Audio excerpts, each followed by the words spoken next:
Sexas, vainqueur de la Classique des Alpes 2024, qui va prendre le temps de...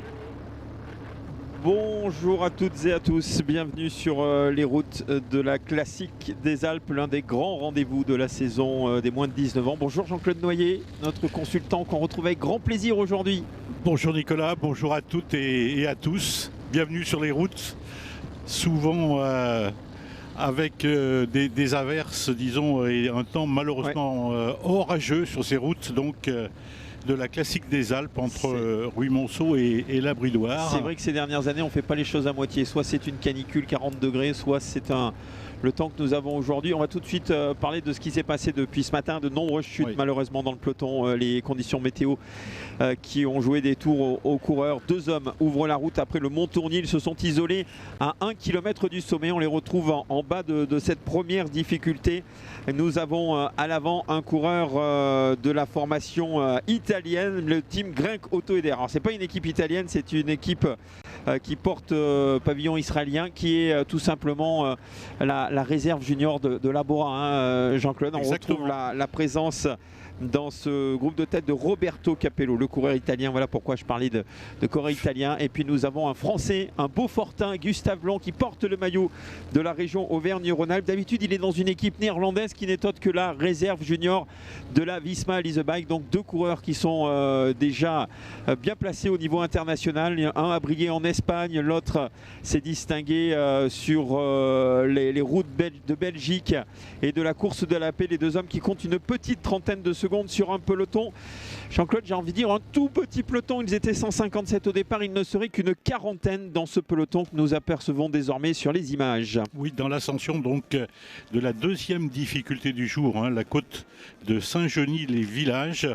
Nous venons donc de traverser Saint-Genis-sur-Guiers et les coureurs donc vont entamer cette deuxième difficulté du jour, classée troisième catégorie.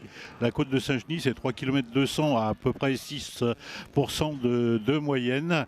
Je rappelle que la première difficulté du jour, c'était le col du Mont-Tournier, 10 km d'ascension à plus de 5,5% de moyenne, classé en deuxième catégorie.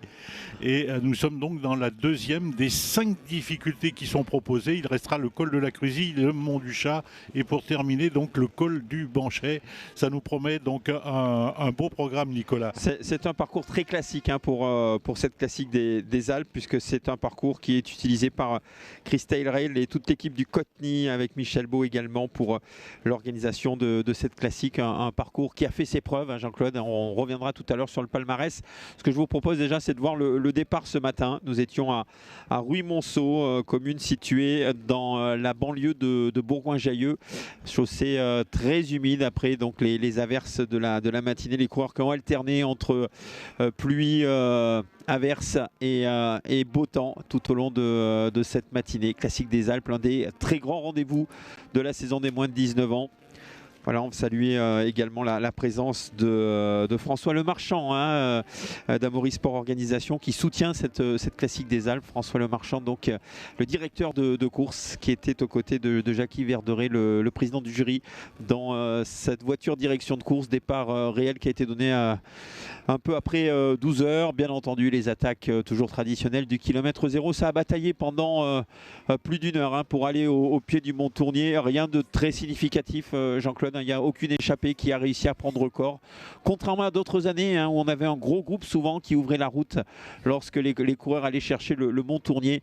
Là, le peloton est resté quasiment groupé avant la première explication. Il y a bien eu des attaques dans ce Mont-Tournier. On a eu le néerlandais Vos Coleman qui a tenté de sa chance. Et puis on a eu donc Gustave Blanc et Roberto Capello qui se sont isolés donc dans la toute fin de cette ascension. Il compte 45 secondes d'avance. Nous sommes à 53 km de l'arrivée.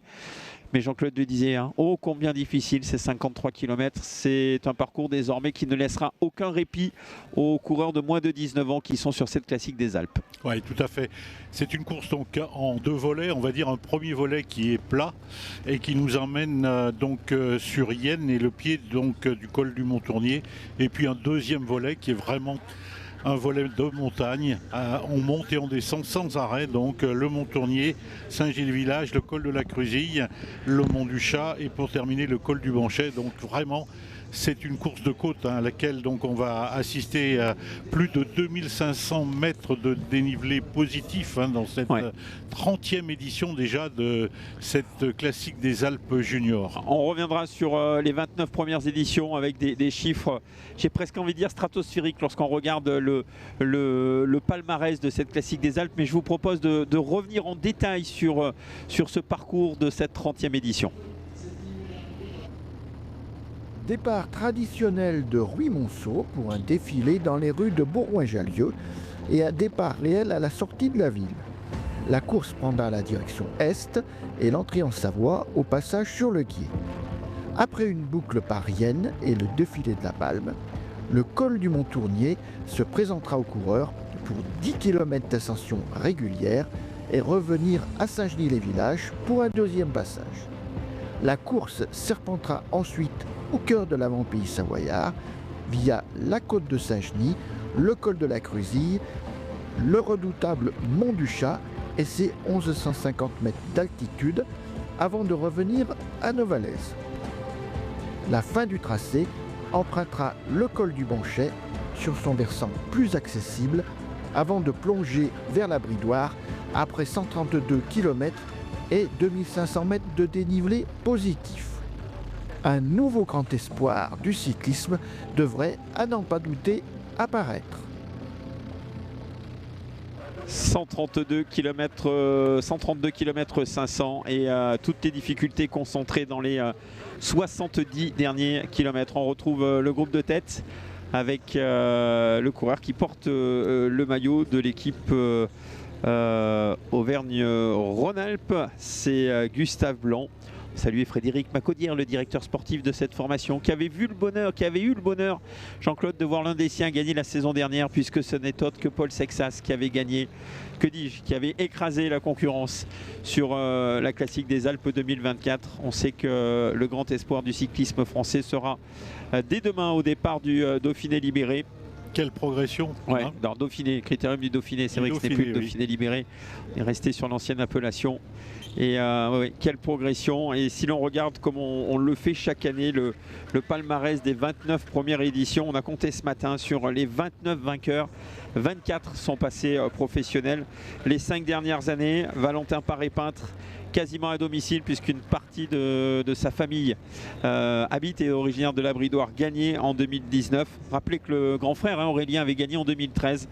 C'est la fratrie Paré-Peintre qui est au palmarès. 2021, puisqu'il n'y avait pas eu de classique des Alpes 2020 pour cause de pandémie, c'est Sian Hautebroek qui s'était imposé, le Belge. On avait eu d'ailleurs 3 Belges qui s'étaient succédés au palmarès, puisque Max van der Meulen s'était imposé très facilement en 2022, Jarno Vidar en 2023 et Paul Sexas la saison dernière. 24 des 29 vainqueurs. Si l'on prend les deuxièmes, c'est 21 des 29 seconds qui sont passés professionnels.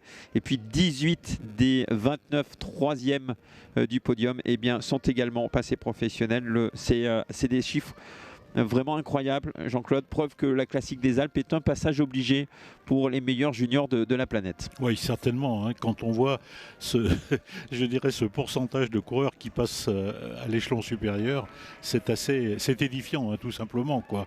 Voilà donc la situation. Pour revenir à Paul Sexas, il avait donc terminé deuxième en 2023, derrière Jarno Vidar, vainqueur en 2024 et demain dans le critérium du Dauphiné. Si je regarde les 4 dernières années, il y a quand même des noms. Alors c'est incroyable, depuis 2021, vous prenez tous les podiums, ils sont tous professionnels. Un certain Lenny Martinez avait terminé 3e en 2021. Paul Magnier, l'une des révélations de ce début de saison, a terminé 3e en 2022. Jürgen Zommermann, on en a parlé cette semaine ou la semaine dernière plutôt sur l'Alpe Isère Tour. Il était échappé avec Jean-Loup Fayol le deuxième jour, était également sur le podium. Léo Bizio était monté également sur le podium. Et puis si on remonte plus loin dans le temps, on retrouvera Pierre Latour au palmarès, on retrouvera un certain Warren Barguil sur le podium, Nance Peters, David Gaudu également qui s'était distingué sur la classique des Alpes. Andy Schleck était un des premiers néerlandais un des premiers luxembourgeois à se distinguer en prenant une 3e place. Il regarde le palmarès 2023, Julien Louvet devant Lars Boom et Andy Schleck. C'est un podium qui avait entre guillemets une sacrée gueule sur ses années juniors. Et puis si l'on regarde vraiment au tout début, eh bien, on retrouvera Peter Weening, coureur néerlandais qui s'était imposé. D'ailleurs, beaucoup de jeunes coureurs néerlandais se sont imposés sur la classique des Alpes, parce que nous avons non seulement des Belges, hein, ils sont 7 à s'être imposés. Nous avons également 3 Néerlandais qui ont brillé. Beaucoup ont terminé sur le podium. Et puis côté Luxembourg, on a également Ben Gastauer qui s'est été distingué sur cette classique. Et puis si on revient côté belge, un certain Gianni Mersman qui avait terminé 2e en 2002 derrière Florent Vachon, notre Auvergnat que je salue. L'écart doit monter, Jean-Claude, parce qu'on voit la voiture neutre qui vient de passer devant le peloton. On va aller prêter assistance technique aux coureurs de tête lorsqu'il y a comme cela plus de 30 secondes, voire 45-50 secondes sur une étape de montagne. On fait passer la voiture neutre et on voit dans le fond de l'image que certains sont en train de batailler pour essayer de revenir dans le peloton principal, réduit à sa plus simple expression, car ils étaient 157 ce matin au départ et qu'il n'y a plus qu'une quarantaine de coureurs qui composent ce peloton. Rappeler, avant de laisser la parole à Jean-Claude, que nous sommes manches de Coupe de France, ce qui veut dire que nous avons les 12 comités régionaux: Auvergne-Rhône-Alpes, Bourgogne-Franche-Comté, Bretagne, Centre-Val de Loire, Grand Est, Hauts-de-France, Île-de-France, Normandie, Nouvelle-Aquitaine, Occitanie, Pays de la Loire et Sud-Provence, Alpes-Côte d'Azur qui ont présenté une équipe. Nous avons 9 formations étrangères venues d'Espagne, de Suisse, de Norvège, avec le Team Uno X nouvelle génération, donc là aussi réserve d'une équipe pour tour. Nous avons l'équipe du Piémont, la Toscane, nous avons Cycling Vanderen, le team Wallonie donc pour la Belgique, Grencoto-Eder, la formation donc réserve de la Bora et qui a pavillon non pas israélien comme je disais tout à l'heure, mais allemand. Et nous avons également Hagen Berman Yeiko, équipe qui a pavillon néerlandais. Et nous terminons avec 2 comités départementaux, l'Isère et la Savoie, bien entendu, puisque ce sont les 2 départements sur lesquels se dispute cette classique des Alpes. Et puis 2 équipes invitées, le Team Inca, composé de coureurs sud-américains, et Decathlon AG2R, la mondiale U19. Voilà en ce qui concerne les forces en présence, alors qu'on voit les Isérois qui tentent de relancer la course, ainsi que les coureurs du comité Pays de la Loire qui tentent de sortir du peloton. Oui, tout à fait. Donc en ce qui concerne le classement du Grand Prix de la Montagne, je rappelle donc que les coureurs viennent de passer au sommet de la côte de Saint-Genis-les-Villages. C'est donc le coureur italien Roberto Capello qui est passé en tête devant Gustave Blanc, le coureur d'Auvergne-Rhône-Alpes. Col classé en 3e catégorie, c'est-à-dire que le coureur italien marque 4 points, le coureur français, lui, marquant 2 points. Voilà donc la situation. On nous indique 45 secondes alors qu'on est à 49 km de l'arrivée de cette classique des Alpes ici en Savoie à la Bridoire. C'est-à-dire que les coureurs vont se rapprocher du pied du col de la Cruzille. Col de la Cruzille, donc je rappelle que c'est un col classé 3e catégorie, il est au 90e kilomètre, alors qu'on nous indique qu'au sommet de la côte de Saint-Genis, c'est Sven Roesch, le dossard 26, qui est passé en 3e position, qui marque 1 point. Sven Roesch, donc le coureur des Pays de la Loire. Voilà, donc on l'avait vu d'ailleurs sortir du peloton. Je pense qu'il vise peut-être lui aussi ce classement intermédiaire du Grand Prix de la Montagne. Les coureurs là descendent sur une route donc qui commence à sécher, et c'est tant mieux d'ailleurs, parce que les descentes sont délicates, et notamment celle du col du Mont du Chat, et pour finir celle du col du Banchet. Descente extrêmement dangereuse pour ces coureurs, parce qu'effectivement la route est donc humide par intermittence. Il y a des graviers qui sont revenus donc sur le centre de la chaussée, qui rendent donc cette route particulièrement délicate à gérer. Et on est à 50 km de l'arrivée désormais, sur une course qui en comptait un petit peu plus de 132. Ouais, on voit des coureurs donc, de la région des Pays de la Loire qui tentent de relancer un petit peu la course. Peut-être Gaspard Press ou Sohan qui est toujours, peut-être Sohan Roesch encore, qui est toujours intercalé entre les 2 groupes. Ce qu'il faut rappeler aussi, et je crois que tu en as parlé, donc Nicolas, c'est la 4e manche de la Coupe de France. La Coupe de France, qui en compte 5. C'est certainement l'une des plus belles manches, en tout cas pour nous, je pense, Nicolas et moi, une des plus belles manches et une des plus belles organisations, puisque le Coteny donc, et ASO donc, sont effectivement à la manœuvre. Et c'est sûr que les coureurs ont fait beaucoup d'ambition hein, quand ils viennent ici à Ruimonceau prendre le départ de la Classique des Alpes. C'est vraiment une course rêvée, puisque le palmarès, Nicolas en parlait tout à l'heure, donc le palmarès montre que lorsqu'on est sur le podium, on a de grandes chances de franchir le Rubicon et de passer donc à l'échelon professionnel. Et on sait qu'on recrute de plus en plus jeunes, et ces dernières années, bien tous les juniors, les 3 juniors par exemple la saison dernière qui étaient sur le podium sont passés directement professionnels. C'est confirmé pour Swan Rush, donc qui était 3e au classement de la montagne. Pas étonnant de voir le coureur des Pays de la Loire qui fait partie du centre de formation du CIC Nantes U Atlantique et qui vient de gagner la classique des Pyrénées.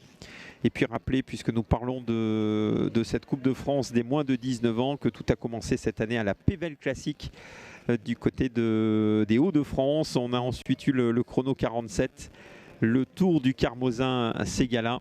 Et puis nous avons cette 4e manche, et puis nous terminerons la saison pour cette Coupe de France dans l'Allier avec la classique Jean-Patrick Dubuisson. Rush a été repris et il me semble que c'est Lancelot Chevignon que nous avons en 3e position, le coureur isérois. Ça me permet de rendre hommage, Jean-Claude, à une des grandes voix du vélo qui nous a quittés en début d'année, hein, Jean-Claude Chevignon, à qui on pense très fort, et de voir son petit-fils comme cela à l'image, eh bien ça nous fait quelque chose. Hein. C'est certain. Nous avons perdu un très très bon ami en tout début d'année, lui qui a beaucoup donné pour le vélo, avec notamment le Grand Prix de Vougy où on avait fêté son 50e Grand Prix de Vougy il y a un petit peu plus de 2 ans maintenant, et on a une pensée pour toute la famille, et on salue Lancelot Chevignon qui est en 3e position de la classique. Alors effort qui risque de payer, Jean-Claude, dans le final, comme cela, faire un jump pour essayer de boucher 40 voire 50 secondes maintenant. C'est compliqué, surtout qu'à l'avant ça s'entend bien entre Gustave Blanc et Roberto Capello.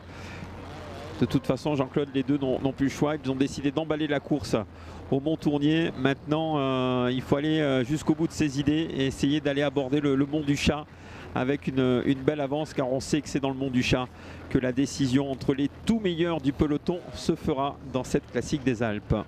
Il y a une grosse colonie italienne cette année. C'est vrai.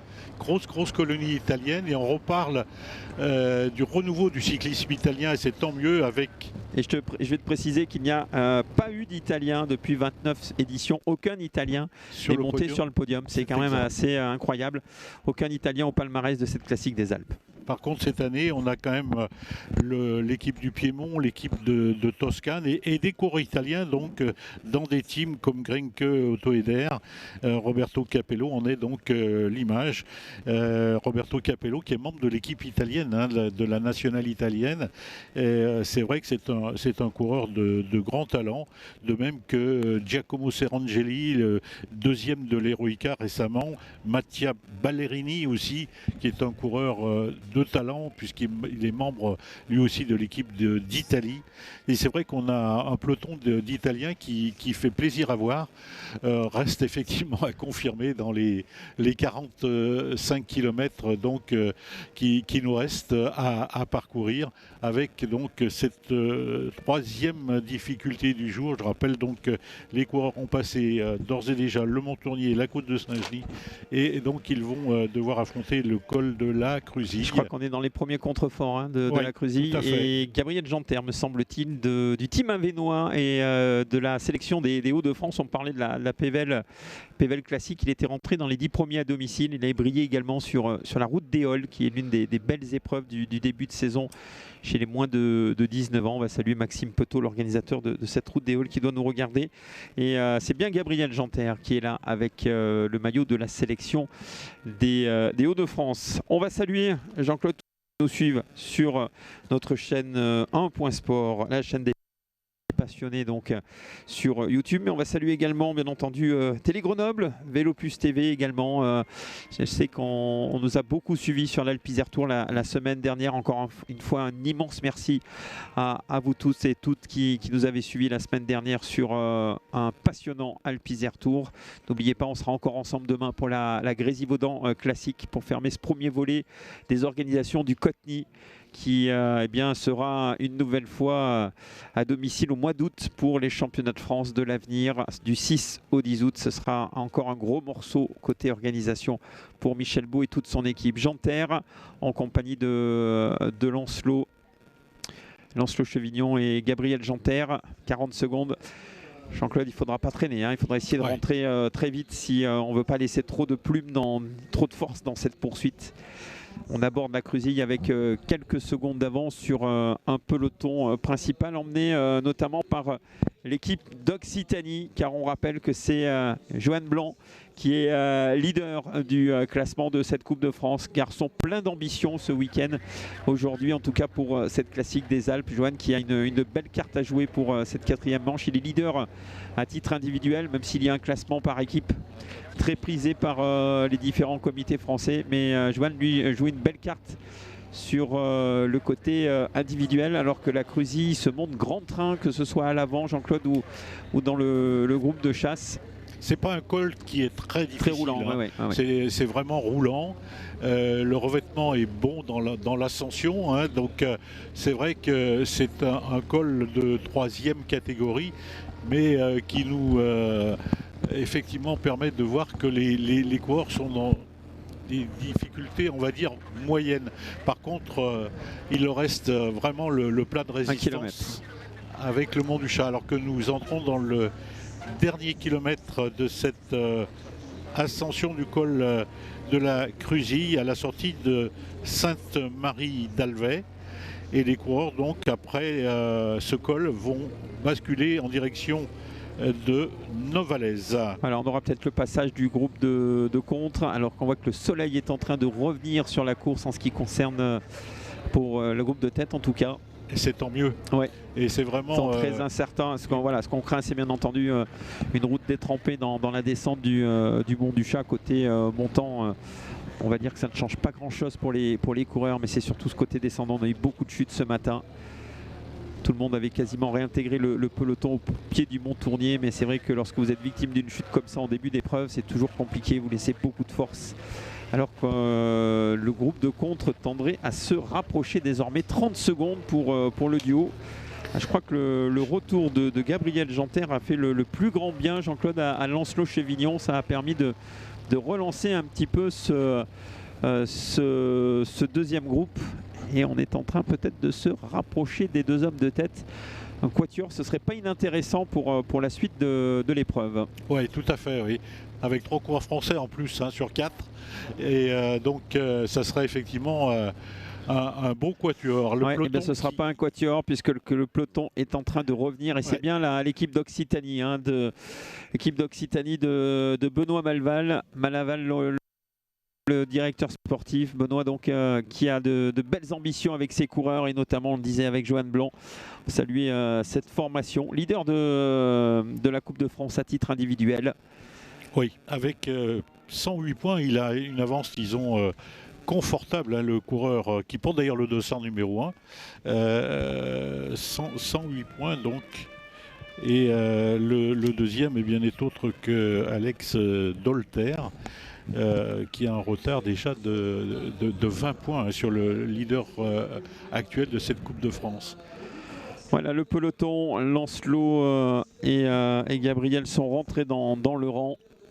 Donc il nous reste 2 hommes en tête, alors que nous nous retrouvons à 43 km de l'arrivée. Je rappelle que le sommet du col de la Cruzille est à 42 km 700, donc on se rapproche du sommet du col de la Cruzille actuellement pour les hommes de tête notamment. Je rappelle qu'au dernier col, donc la côte de Saint-Genis-les-Villages, c'est le coureur italien, donc Roberto Capello, qui avait marqué le maximum de points en passant en tête au sommet. Ouais, on connaît les qualités de grimpeur du jeune Italien. Pour compléter compléter ce classement de la Coupe de France, rappelez que c'est la Bretagne qui est leader par équipe avec 160 points. Les Pays de la Loire sont deuxième avec 137 points.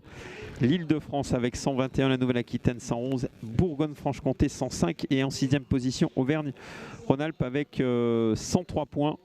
Et rappelez que la victoire collective rapporte 60 points. Et il y a 60, 50, 45, 40 et puis un barème dégressif comme cela. Donc pour la Bretagne, à 2 manches de la fin, eh bien, si aujourd'hui on réalise une belle performance collective, eh bien, ce sera une grosse option pour le classement général final. Voilà, donc au sommet du col de la Crusille, c'est Roberto Capello, le coureur italien, qui vient de passer en tête devant le coureur français Gustave Blanc. Roberto Capello, donc, qui engrange 4 points supplémentaires. Gustave Blanc, lui, prenant la 2e place et 2 points. Je pense que le coureur italien ne doit pas être loin de la tête de ce classement général provisoire avant d'entamer, bien sûr, l'ascension du juge de paix de la journée. Donc le Mont du Chat, 9 km à plus de 8% de moyenne. Le sommet se situant donc à 1150 mètres d'altitude et très près donc de l'arrivée, puisque au sommet du col du Mont du Chat il reste 24 km 900, alors qu'on voit les 2 hommes de tête là déjà dans la descente. Jean-Claude, on en parlait avant en préparant ce direct. Autant les 4-5 dernières années, on avait un homme qui était grandissime favori. On l'avait vu avec Sian Otterbroek qui avait écrabouillé la concurrence en 2021. On avait eu Max van der Meulen qui avait franchi la ligne avec près de 5 minutes d'avance, le coureur belge l'année suivante. Jarno Villard qui s'était très nettement imposé en 2023 malgré la résistance de Paul Sexas qui allait s'imposer 12 mois plus tard et qui lui aussi eh bien, avait un peu écrasé la concurrence en gagnant avec près de 5 minutes d'avance sur Adria Pericas Capdevila, l'Espagnol, premier Espagnol à inscrire son nom sur le top 3 de cette classique des Alpes. Cette année, c'est beaucoup plus ouvert. On a personne vraiment qui sort du lot. Alors certes, on a quelques noms, hein, on les a déjà cités, hein, Roberto Capello, et on sait que c'était l'un des hommes à surveiller. On savait que Gustave Blanc serait sans doute parmi les tout meilleurs. Autre Blanc, aucun lien de famille, mais Johan Blanc, donc, dont nous parlions tout à l'heure, lui aussi a son mot à dire. Toutes ces équipes réserves, notamment la Uno X qui est là, Grincoto Eder qui sont là. On savait qu'il y avait des favoris, mais il n'y a personne, Jean-Claude, qui sort du lot comme les autres années où finalement on avait une course qui, non pas se résumait à une course de côte dans le Mont du Chat, mais où le ménage était fait très tôt. Là, c'est complètement indécis à 40 km de l'arrivée. Tout à fait, oui. On a, en regardant effectivement la liste des partants, donc une bonne quinzaine de coureurs, de prétendants, on va dire, à la victoire finale ce soir à la Bridoire. Mais il est certain que de cette liste de 15, il n'y a pas un véritable favori comme Paul Sexas l'était donc l'année dernière. C'est vrai qu'il n'y a pas de coureur qui se détache véritablement. Ce qu'on peut dire quand même, c'est que cette épreuve, donc la classique des Alpes, c'est internationalisé, hein, ça c'est un point important. Je dirais qu'aujourd'hui c'est un véritable championnat d'Europe de la montagne. Il y a des coureurs venus de tous les pays européens ou presque, avec notamment donc des coureurs espagnols, l'équipe de Catalogne, avec des coureurs italiens, les coureurs suisses de Romandie, les Belges de Cycling Vlaanderen et de Wallonie. Il y a des coureurs donc de Hagens Berman, et puis il y a aussi donc, et ne l'oublions pas, les Norvégiens de Uno X qui ont une très belle formation. Très belle formation, et c'est vrai que quand on regarde encore d'autres équipes telles que celle de Decathlon et G2R La Mondiale, où malheureusement l'équipe dirigée par Guillaume Bonafont, il n'a pas un seul coureur français, mais donc là-dedans il y a Estoniens, Américains, Anglais, Belges, Norvégiens et autres Danois. C'est une épreuve donc qui est devenue de plus en plus internationale, ce qui prouve aussi, Nicolas, le niveau du futur vainqueur. Oui. Puis quelle chance nous avons en Auvergne-Rhône-Alpes et puis sur un point sport d'avoir la classique des Alpes, et puis on a aussi le volet course à étapes qui va revenir sur nos antennes, sera au mois de juillet avec l'Imbugé Val-Romé Tour, cher à Jean-Marc Vivier que je salue. On aura 5 jours là aussi. Quand on regarde le palmarès de cette épreuve, eh bien les meilleurs juniors de la planète reviendront encore une fois sur la région Auvergne-Rhône-Alpes pour cet Imbugé Val-Romé Tour 2023. 25. Ce sera donc dans quelques semaines. Ce sera au mois de juillet prochain, du 10 au 14 juillet. On parlait de Paul Sexas. Rappelez que le coureur de la formation désormais AG2R Décathlon La Mondiale avait terminé deuxième la saison dernière de cet imbugé Val-Remé Tour, battu uniquement par le champion du monde dans cette épreuve. Voilà, on sort de Novales pour le peloton et on va aller chercher le Mont du Chat dans quelques instants. Voilà, champion du monde qui s'appelle Albert Philipsen. C'était chez les U19. Preuve encore une fois que les juniors, il y a deux passages obligés dans la région, la Classique des Alpes et l'imbugé Val-Remé Tour, pour se distinguer et intégrer soit une réserve, voire une équipe professionnelle World Tour directement, comme c'est le cas de Paul. C'est un bon programme qui est proposé aux coureurs juniors, effectivement en Auvergne-Rhône-Alpes, alors que nous nous trouvons ici donc à 4 km seulement du pied de la principale difficulté du jour, donc l'ascension du col du Mont du Chat, les 4 derniers kilomètres donc. Et on voit un coureur français donc, qui est souvent en danseuse en tout cas. Ouais, qui tire un petit peu plus gros. Il me semble qu'il a, il vient de tomber je pense qu'il vient de tomber le grand plateau, mais on voyait les deux hommes qui sont un petit peu en attente, un petit peu dans le doute parce qu'ils ne sont pas encore au maximum, mais aborder le Mont du Chat avec 35 secondes, c'est pas forcément très confortable, mais non. Ça permet, Jean-Claude, d'avoir un petit coup d'avance si jamais il y a un retour, de l'arrière, ça peut être intéressant. Oui, tout à fait, c'est déjà mieux que rien, bien entendu. C'est vrai que ça permet à ces deux coureurs de monter. Regardez, on parlait de Jean-Marc Vivier, il était là dans le virage, l'organisateur du TVO, et qui a vu le peloton tirer tout droit. Oui, c'est dans Novales, ça, je pense. Dans Novales. C'est la traversée de Novales qui était effectivement très délicate avec ce virage à angle droit. Et comme quoi, effectivement, donc cette situation là de course, elle prouve que les routes sont effectivement glissantes et délicates à gérer. Et les coureurs auront effectivement besoin de beaucoup de lucidité dans la descente du Mont du Chat et dans la descente du col du Banchet, la dernière difficulté du jour.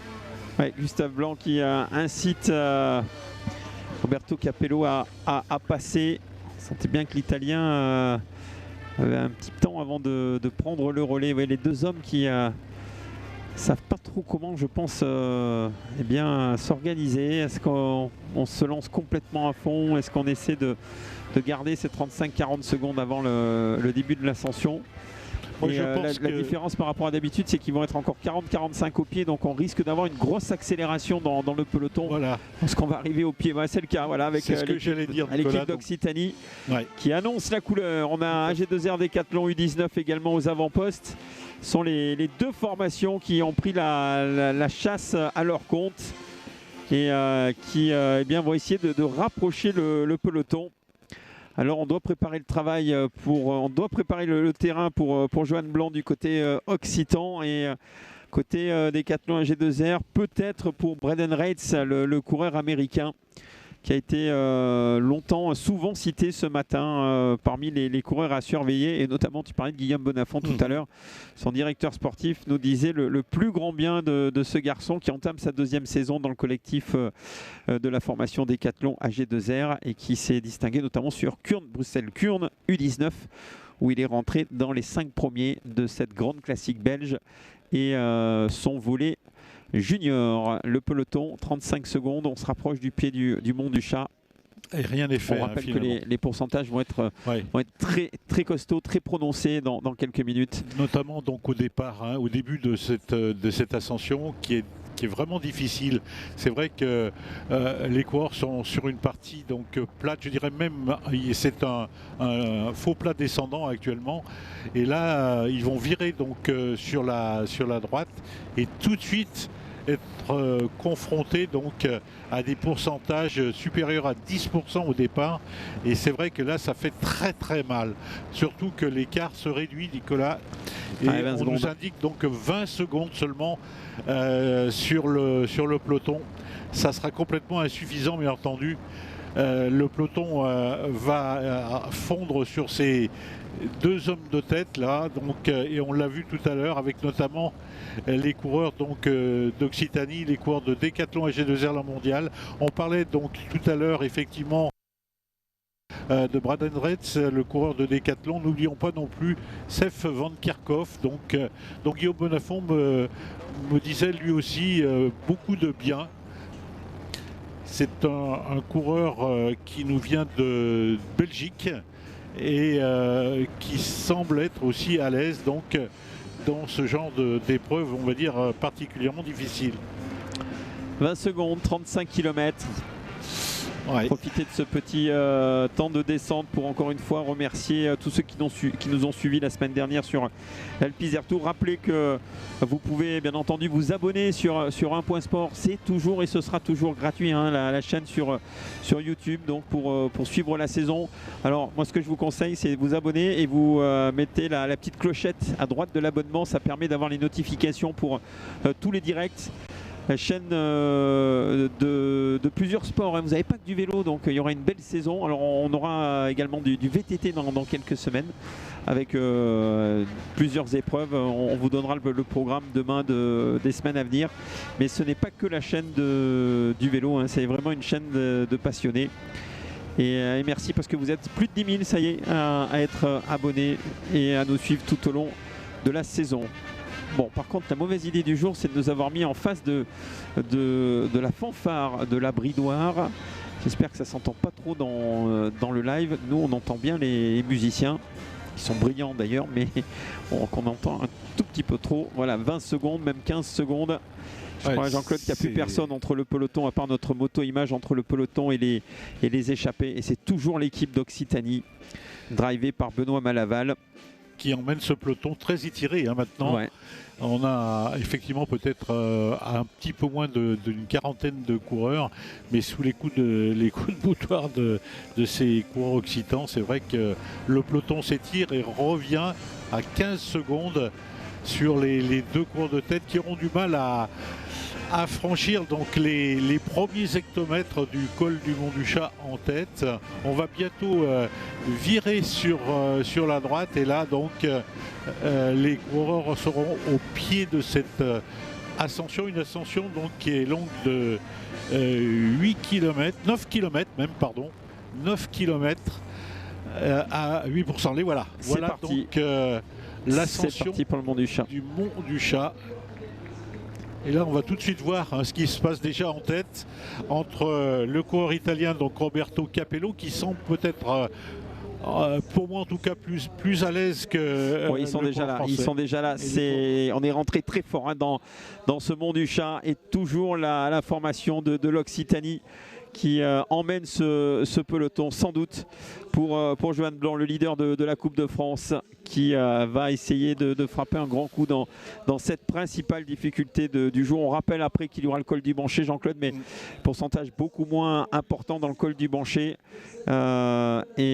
Souvent tout se joue dans le Mont du Chat et on a la confirmation dans le Bancher avec les hommes forts qui se sont dégagés dans la principale difficulté. Peloton encore bien fourni, hein. C'est rarissime sur la classique des Alpes d'avoir comme cela un peloton aussi compact au pied de ce Mont du Chat.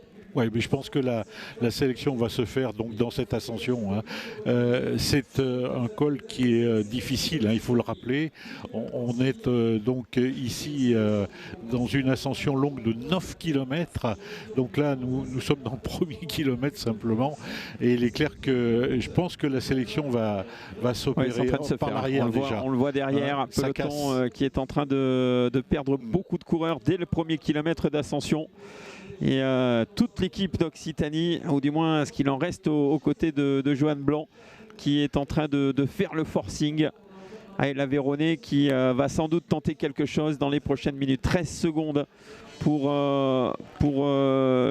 les deux hommes de tête. On peut penser que Jean-Claude, les deux hommes, Gustave Blanc et Roberto Capello, sont désormais en sursis et vont être repris par l'avant-garde du peloton qui perd toujours de nombreux éléments par l'arrière. Grosse sélection dès ce pied du Mont du Chat. Et là, on arrive dans les gros pourcentages. Oui, c'est vrai que l'équipe dirigée par Benoît Malaval est en train de visser, hein, comme on dit. C'est les consignes là, du directeur sportif qui sont appliquées à la lettre. Je rappelle qu'il n'y a pas d'oreillette, hein, toujours dans cette Coupe de France. Et c'est tant mieux. Alors que nous traversons là, le hameau de Vacheresse à Vertemex. Et que Gustave Blanc a été décroché par le grimpeur italien Roberto Capello qui s'en va dans les premières rampes du Mont du Chat. On avait bien senti, Jean-Claude, tu l'avais bien senti que Gustave commençait à donner quelques signes de lassitude dès le pied de l'ascension. Et Roberto Capello qui est impressionnant, hein, dans ce début d'ascension. On sent vraiment que l'Italien a haussé le rythme. Et j'ai envie de dire que pour lui, l'arrivée serait peut-être en haut du Mont du Chat, hein, parce que dans la descente, c'est très technique. Et puis il y a ensuite ce col du Bancher qui n'est pas le plus difficile de la journée, très roulant. Souvent les coureurs d'ailleurs restent sur le grand plateau sur des pourcentages qui varient entre 3, 4, 5%. Et là, oui, Gustave Blanc va être sans doute récupéré par le peloton. Mais attention, parce que Capello nous fait vraiment très forte impression à l'avant de la course. Ah oui, c'est vrai que le coureur italien, donc manque, je le rappelle, de l'équipe nationale italienne.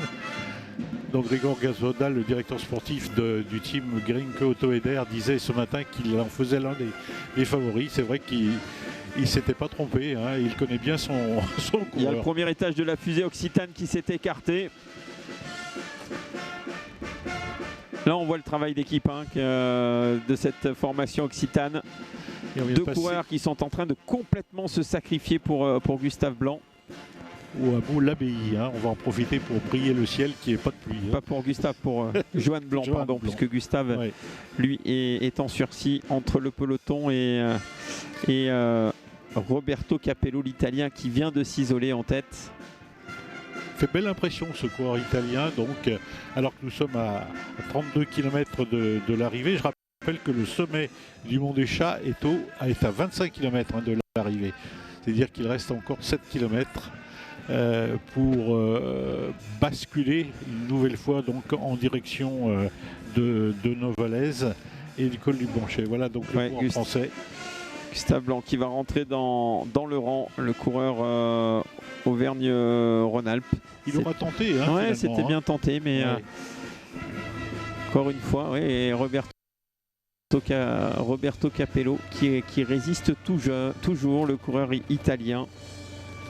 20 secondes, on nous signale donc 20 secondes d'avance donc pour le coureur italien, 8 pour le coureur français donc, qui va être avalé, j'allais dire, par l'avant-garde du peloton.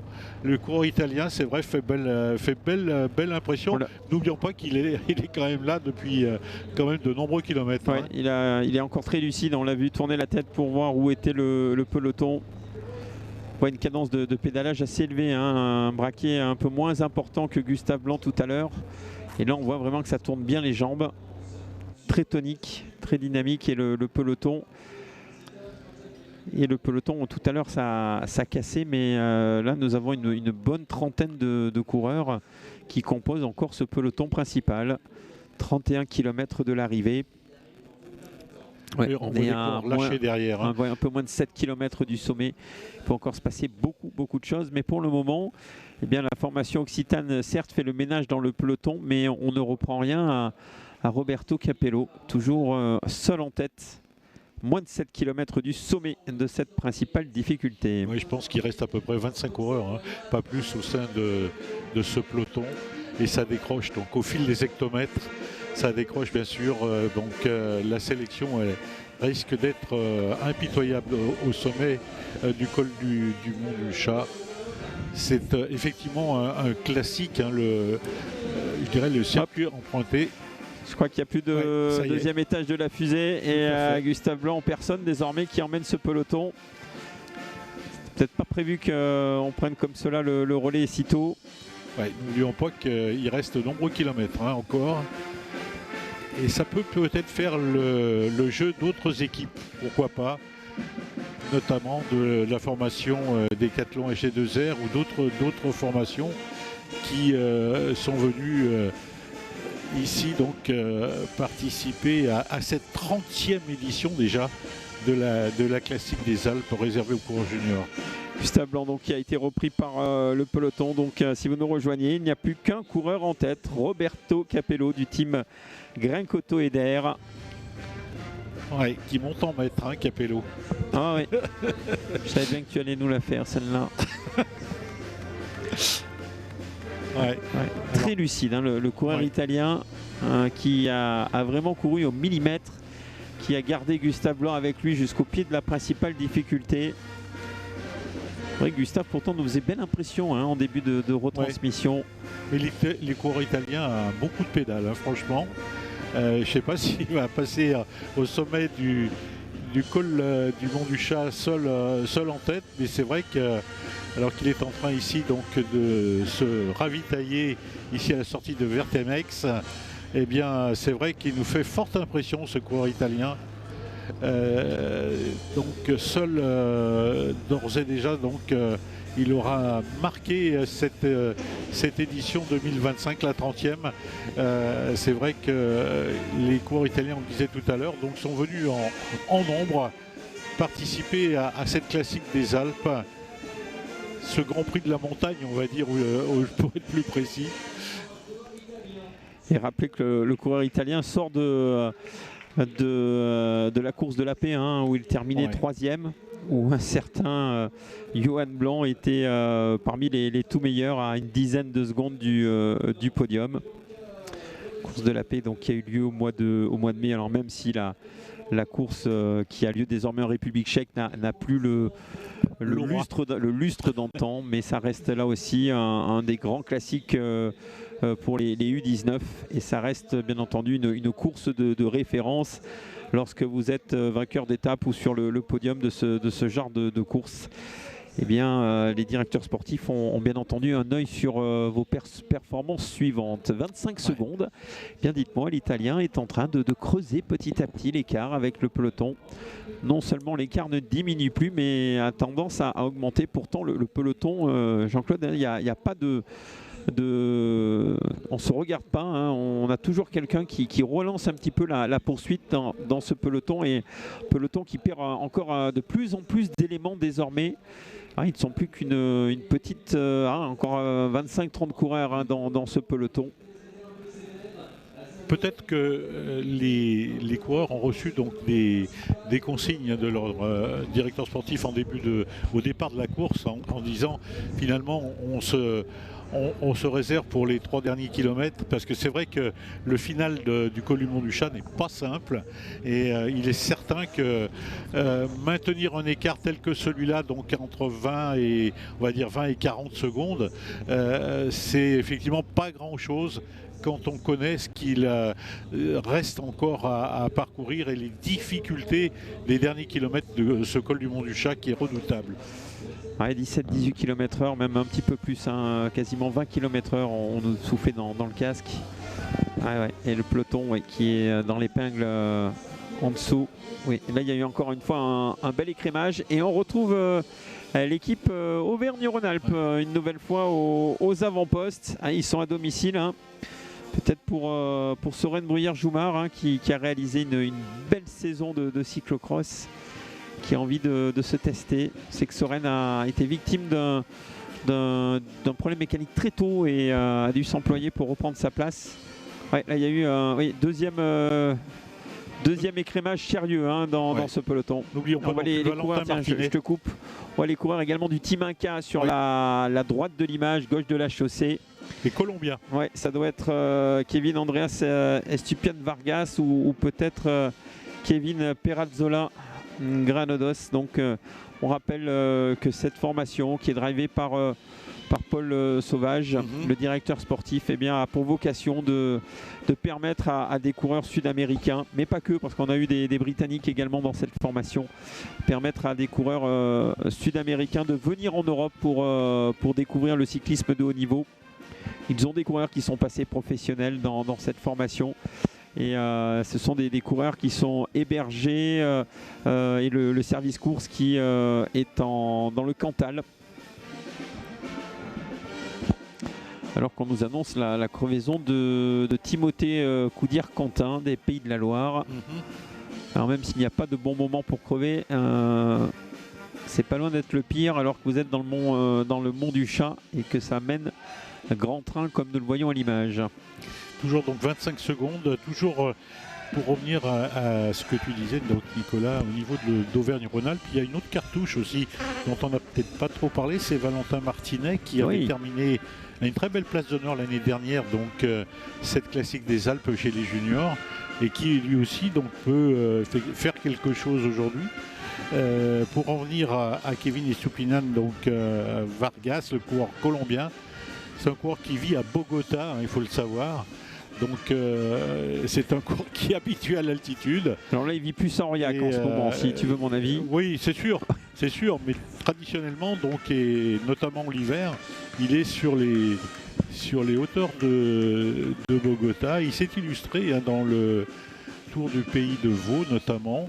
Oui, on l'a vu à Oliergue également. C'était sur nos antennes, sur le Tour Ambert-Livradois, être tout près de la victoire, victime d'une chute sur la dernière étape, alors qu'on voit la formation de Guillaume Bonafont qui est en train de relancer. Mais quelle résistance de Roberto Capello qui ne perd rien dans ce mont du Chat.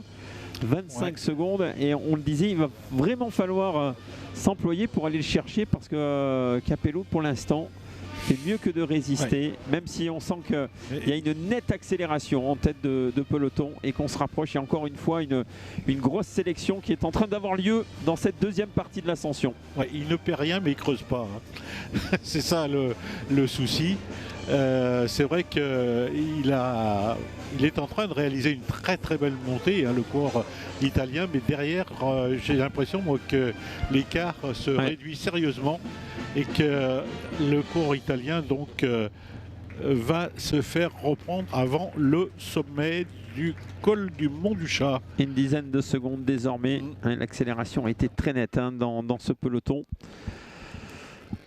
Et encore une fois, est-ce que toi tu as le souvenir d'avoir vu une vingtaine de coureurs au sprint à la Bridoire ?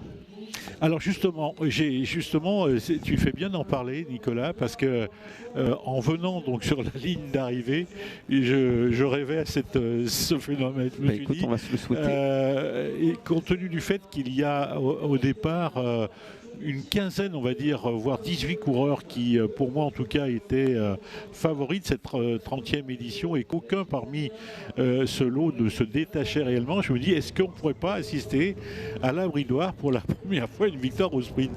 Ben ça peut effectivement, ça peut être le cas donc tout à l'heure. Je rappelle que l'arrivée, elle est prévue aux alentours de 16h, c'est-à-dire qu'il nous reste encore plus d'1h15 de course. L'ascension, je le rappelle, du col du Mont du Chat qui est en cours, mais après donc celle du col du Banchet pour terminer.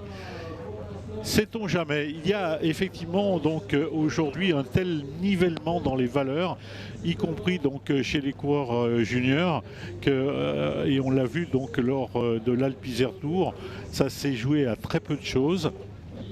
Ça s'est joué dans la dernière étape et c'est vrai que c'était une arrivée au sprint à laquelle on a assisté. C'était un sprint en côte. Ici, l'arrivée à la Bridoire, elle est complètement plate, notamment dans le dernier kilomètre. Les 3 derniers kilomètres sont complètement plats. Tout à fait. C'est le pied du col donc, du Banchet qui nous offre donc 3 km de répit donc, et de plat. 15 secondes, Roberto Capello qui résiste toujours dans ce Mont du Chat. On voit que le peloton procède par à coup. On a tout à l'heure l'équipe d'Occitanie qui a vissé un grand coup dès le pied et qui a fait le ménage. On a l'équipe Décathlon AG2R Mondial U19 qui a pris le relais. Alors certes, on perd des éléments dans le peloton. On s'est rapproché à 10 secondes, mais bien lorsque ça se relève un petit peu, bien l'homme de tête en profite pour reprendre quelques secondes, alors qu'il me semble avoir vu dans le fond de l'image des accélérations en tête de peloton. Alors peut-être que certains vont tenter de faire le jump, voilà c'est le cas, ou de encore une fois secouer ce peloton pour revenir sur Roberto Capello. N'oublions pas qu'il reste, Nicolas, encore 4 km d'ascension et ce ne sont pas les plus faciles, loin de là. Est-ce que l'attaque des coureurs d'Occitanie pas été peut-être trop tôt dans l'ascension. J'ai l'impression que là, on les voit plus trop. Je pense que Johan Blanc se retrouve isolé désormais dans le peloton. Alors certes, on a fait travailler tout de suite les coéquipiers. Arthur Fernandez qui a été le dernier étage de la fusée, mais la fusée n'a pas décollé. Hein. On n'a pas eu d'attaque du côté de Johan Blanc. Et Roberto Capello, toujours à l'avant. Lui, il ne se pose pas de questions. Il a son rythme. Et eh bien, il a repris quelques secondes au peloton dans ce répit qui a été très court. Jean-Claude, il y a 700-800 mètres, un replat comme cela dans l'ascension, alors qu'on voit l'arrière du peloton. Ouais, c'est difficile. Hein. Le peloton qui s'est vraiment réduit. Il reste à peu près 25 Moi, j'en ai compté 18 coureurs qui seraient dans le peloton. Ouais. 18-19 coureurs composeraient le peloton derrière Roberto Capello avec une quinzaine de secondes de retard. Je pense qu'il a bien repris Capello parce qu'on le voit plus dans l'image. Attaque, voilà, attaque. Il me semble que c'est pas Johan Blanc, hein, c'est Yann Hernandez Reyes de la Nouvelle-Aquitaine qui vient de sortir du peloton. À l'équipe de François Tardieu qui a envie également de briller. Donc Hernandez Reyes qui vient d'attaquer. C'était une belle attaque, attaque franche du coureur de la Nouvelle-Aquitaine qui a attendu que le peloton baisse, le rythme du peloton baisse de 1 ou 2 km/h et il a tout de suite attaqué, lui qui a été parmi les tout meilleurs cette saison au Carmosin Ségala. Et puis on rappellera également qu'avec les élites, il était rentré dans le top 5 au Mont-Pujol, qui est une des épreuves références du début de saison en Nouvelle-Aquitaine, puisque c'est une épreuve qui a lieu au mois d'avril. Et puis on rappellera que Jeanne est pas inconnu, hein. Lui qui avait gagné, on parlait de la classique des Pyrénées, il s'était imposé l'année dernière sur cette classique des Pyrénées. Puis il était au pied du podium également au championnat de France où il était venu chercher une belle 4e place. On voit cette ascension, Jean-Claude, donc il y a ce répit à 3-4 km juste avant la forêt de l'ascension. Et par contre, les 3 derniers kilomètres du Mont du Chat, là on ne peut plus tricher. Hein, sur ces 3 derniers kilomètres, si vraiment on n'est pas bien, eh bien ça va tout de suite se voir parce que là, il y a des pourcentages, il n'y a plus aucun répit sur les 3 derniers kilomètres. Alors, je ne vois pas dans l'image le coureur de la Nouvelle-Aquitaine. Par contre, je vois le maillot. L'attaque était belle, hein, mais tout de suite maîtrisée par les hommes du peloton. On parlait tout à l'heure de Valentin Martinet. Valentin est là, hein, Dossard 63, vous l'avez à l'image. À l'arrière du peloton, on reconnaît également Hugo Boucher pour le centre Val-de-Loire. Braden Reitz, c'est aussi le coureur de la Décathlon AG2R La Mondiale, ouais, qui est en tête et de ce peloton. Ils sont d'ailleurs deux de la Décathlon AG2R La Mondiale à être sur l'avant du peloton. Voilà, on a perdu les images. C'est vrai que sur le Mont du Chat, c'est un peu compliqué sur le sommet. Chaque fois, c'est toujours le même endroit, hein, qui nous pose quelques soucis. Pas de nouvelles de Yann Hernandez Rey, mais il est repris, il est dans le peloton. On va se féliciter Christelle Rey par contre. Hein. Oui, Christelle Rey, la directrice de course de l'Alpe, de cette classique donc des Alpes juniors. Rappelez que le Cotny, bien entendu, est organisateur aux côtés de Christelle avec Michel Bou, toute son équipe, Engel Colli, Carole Barra et puis tous ceux qui ont œuvré la semaine dernière sur l'Alpe Isère Tour et qui vont œuvrer donc sur la classique des Alpes aujourd'hui. Vous rappelez qu'on sera ensemble pour la Grésivaudan Classique, le volet féminin demain. On arrivera au collet dans le massif de Beldon. Donc voilà en ce qui concerne le programme de demain. Toujours Roberto Capello. Et Jean-Claude, le peloton revenu tout à l'heure à 15-20 secondes et ça recreuse pour le coureur italien. Tout à fait. Et je viens d'entendre les ardoisiers qui disent 40 secondes. On nous annonce donc nous 30 secondes. C'est dire que Roberto Capello donc, aurait effectivement repris du champ. L'écart était revenu à 12 secondes, il faut le rappeler. Et là, c'est confirmé. Regarde la voiture neutre qui va passer derrière le coureur italien. Ça va lui donner un gros moral à 2 km du sommet puisque l'assistance neutre vient de passer derrière l'Italien. Ce qui confirme que l'écart est en train de remonter. Le régulateur a demandé à la voiture donc qui assure le soutien technique au coureur en cas de crevaison ou de pépin mécanique, de repasser derrière lui. On rappelle la règle, c'est souvent 30-40 secondes qu'il faut entre l'homme de tête ou le groupe de tête et le peloton principal pour demander donc à cette voiture. 40 secondes, Jean-Claude, c'est confirmé à l'écran, à 26 km de l'arrivée. Roberto Capello qui recreuse sur le peloton. Oui, tout à fait. C'est étonnant de voir ce que réalise là le coureur italien de cette formation du team Grenke Auto Eder. Franchement, donc ça va pas rester longtemps, la voiture neutre. Ça fait repasser devant. Ouais, alors que oui, Kevin Estupiñán Vargas décroché, ils étaient 18, ils ne sont plus très nombreux, ils sont même de moins en moins dans ce peloton. Le leader de la formation du Team Inca est en train d'être décroché. Encore une fois, nouvelle accélération dans ce peloton. C'est pas le seul à être en difficulté, puisque nous sommes en train de perdre Dan Dickman, le coureur néerlandais d'Hagen Berman, Jaiko. Il y a une grosse sélection. Jean-Claude, le peloton vient de voler en éclats à 3 km du sommet. 3, 4, 5, 6, 7, 8, il reste une dizaine. Oui, ils sont encore devant. Il y a encore du monde devant. Il n'y a plus de peloton. Il y a quasiment plus de peloton. C'est en train d'exploser. On l'avait dit, les 3 derniers kilomètres du Mont du Chat, c'est là que la course s'emballe souvent. On a Leander Degan qui est décroché également pour la formation d'Île-de-France.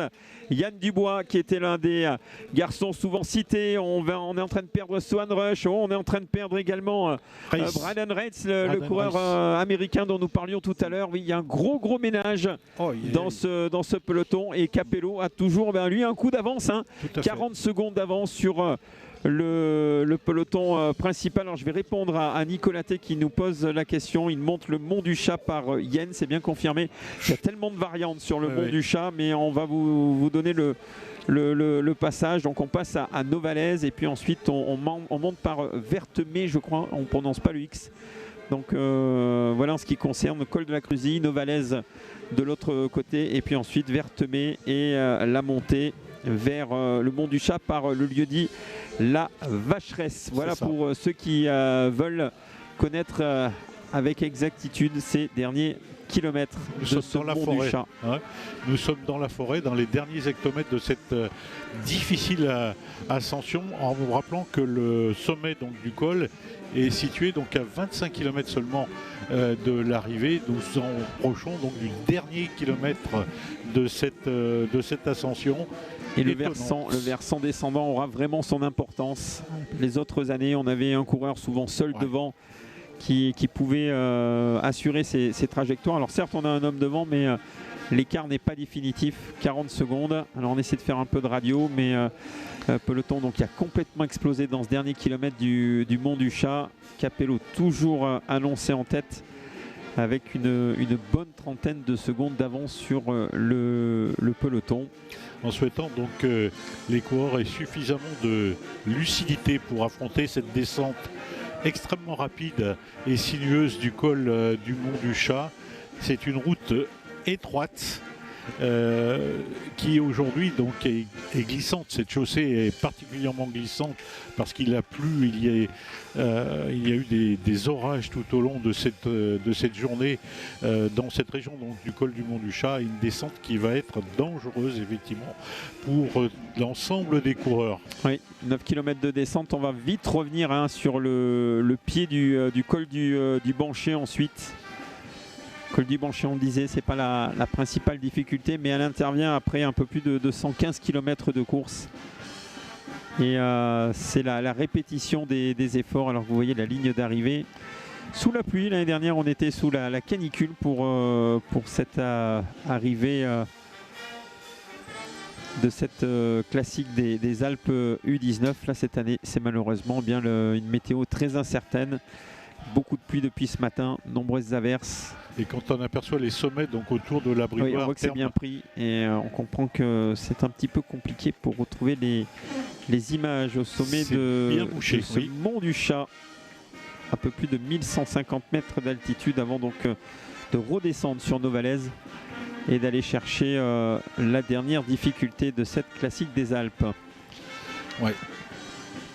En tout cas, ce qui est intéressant, c'est de voir que au sein de ce peloton, donc on va retrouver d'une part donc, des coureurs au plus haut niveau, notamment en World Tour. Hein, et quand on voit qu'un Paul Sexas va donc prendre dès demain le départ du Critérium du Dauphiné, c'est assez spectaculaire quand même. Qu'est-ce que tu en penses, toi, ouais, c'est dommage qu'on on a essayé de l'avoir, on aurait bien aimé l'avoir cette semaine pour justement avoir des...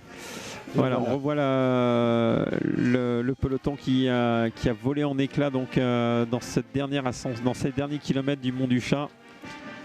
Tipian Vargas un petit peu juste, tout petit gabarit, hein, formation, passage aux 2 km avec Roberto Capello. Oui, on disait Paul, ça va très vite, hein, mais on connaît le garçon qui, eh bien, qui a vraiment la tête sur les épaules, qui a réalisé un sacré début de saison. J'ai presque envie de dire qu'il ne nous surprend plus, hein, tellement on le connaît maintenant depuis de nombreuses années. Non, s'il nous surprend encore, parce que le niveau qu'il a atteint en l'espace de quelques mois est incroyable. Moi, ce qui me surprend surtout, Nicolas, c'est le fait que dans le cyclisme, c'est un peu comme d'ailleurs dans le foot, on les recrute de plus en plus jeunes, finalement. Ouais, on verra. Alors, sans faire de polémique, loin de là, on verra dans 2 ans, hein, lorsqu'on aura les premiers résultats de ces Devo Team, comme l'on dit, donc ces réserves d'équipes World Tour qui eh bien, sont désormais dans les pelotons avec beaucoup de coureurs de 18, 19, 20 ans où souvent on laisse 2 années pour permettre aux coureurs de se développer. À propos de ça, je vous invite à retrouver l'interview que nous avons eue de Jérôme Gana, à qui je vais souhaiter un bon anniversaire avec une petite journée de retard, le directeur sportif de la formation FDJ Groupama, qui nous disait nous on leur laisse le temps. C'est le cas de Lewis Bauer qui entame sa 3e saison dans ce collectif FDJ Groupama. C'est le cas aussi de Maxime Decombe qu'on a vu 2e de l'Alpe Isère Tour le week-end dernier, alors que Maxime avait connu une saison 2024 très compliquée malgré son titre de champion de France espoir du contre-la-montre. Eh bien, cette formation FDJ Groupama laisse le temps aux jeunes coureurs. Ce ne sera pas le cas de toutes les contis et on fera quand même un bilan dans 2 ans. Est-ce que c'est une bonne chose de voir ces coureurs de 18-19 ans tout de suite dans le grand bain? J'ai envie de dire que pour l'instant, ça donne raison aux recruteurs, hein, quand on voit le palmarès de Pogacar qui était encore junior il y a quoi, 5-6 ans, qui avait été terminé 2e d'un championnat d'Europe derrière un Français qui avait gagné la classique des Alpes, Nicolas Mal, qui fait partie malheureusement sur les 29 d'un des 5 vainqueurs à ne pas être passé professionnel. Et on sait que le coureur slovène a eu des résultats très tôt. Et on voit que Paul Sexas a des résultats très tôt. Mais toujours pareil, Jean-Claude, on n'a pas un Paul Sexas tous les jours dans une équipe. On n'en trouve pas un tous les ans. Certainement, et certains ont besoin d'un petit peu plus de temps pour performer. La vraie question aussi qu'on peut se poser, c'est de se dire, est-ce que ces coureurs, on les verra encore lorsqu'ils auront 35 ans, hein, comme on voit un Chris Froome qui quand même a fait une très belle carrière et qui est toujours là, quoi. Ça, Romain Bardet qui va arrêter dans quelques jours, qui va partir une dernière fois sur son Dauphiné.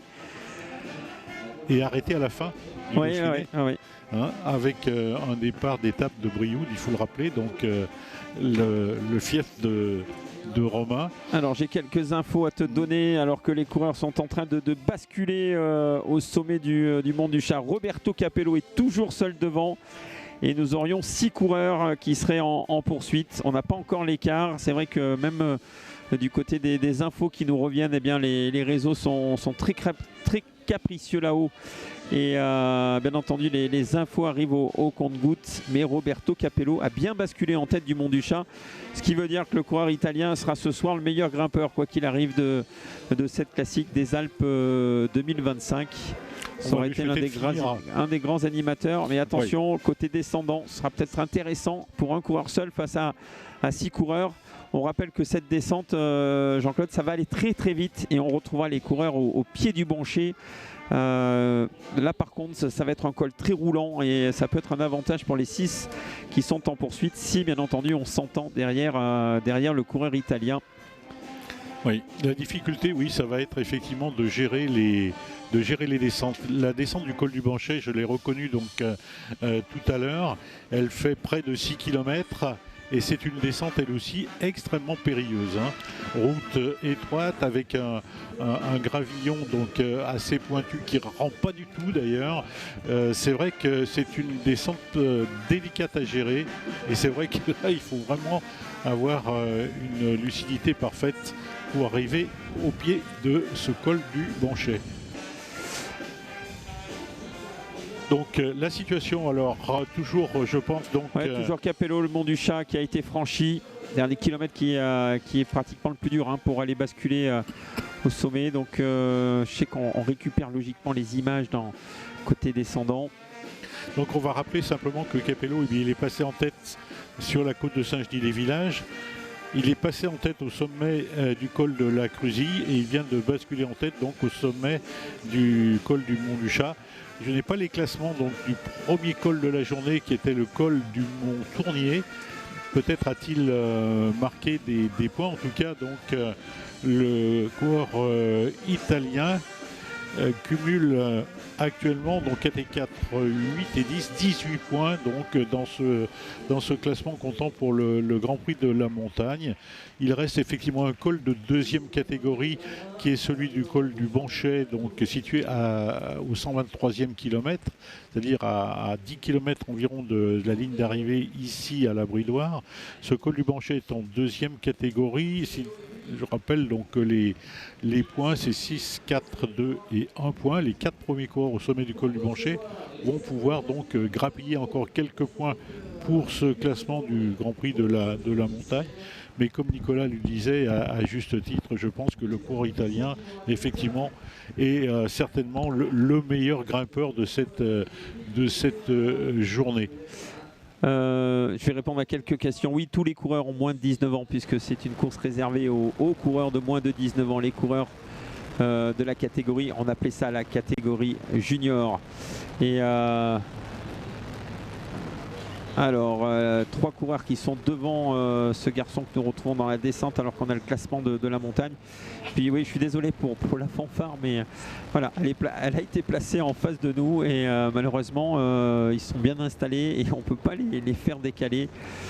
Malheureusement, mais je pense qu'on les entendra un tout petit peu moins dans le final. Vous le voyez, toujours la pluie dans cette descente très tortueuse du Mont du Chat.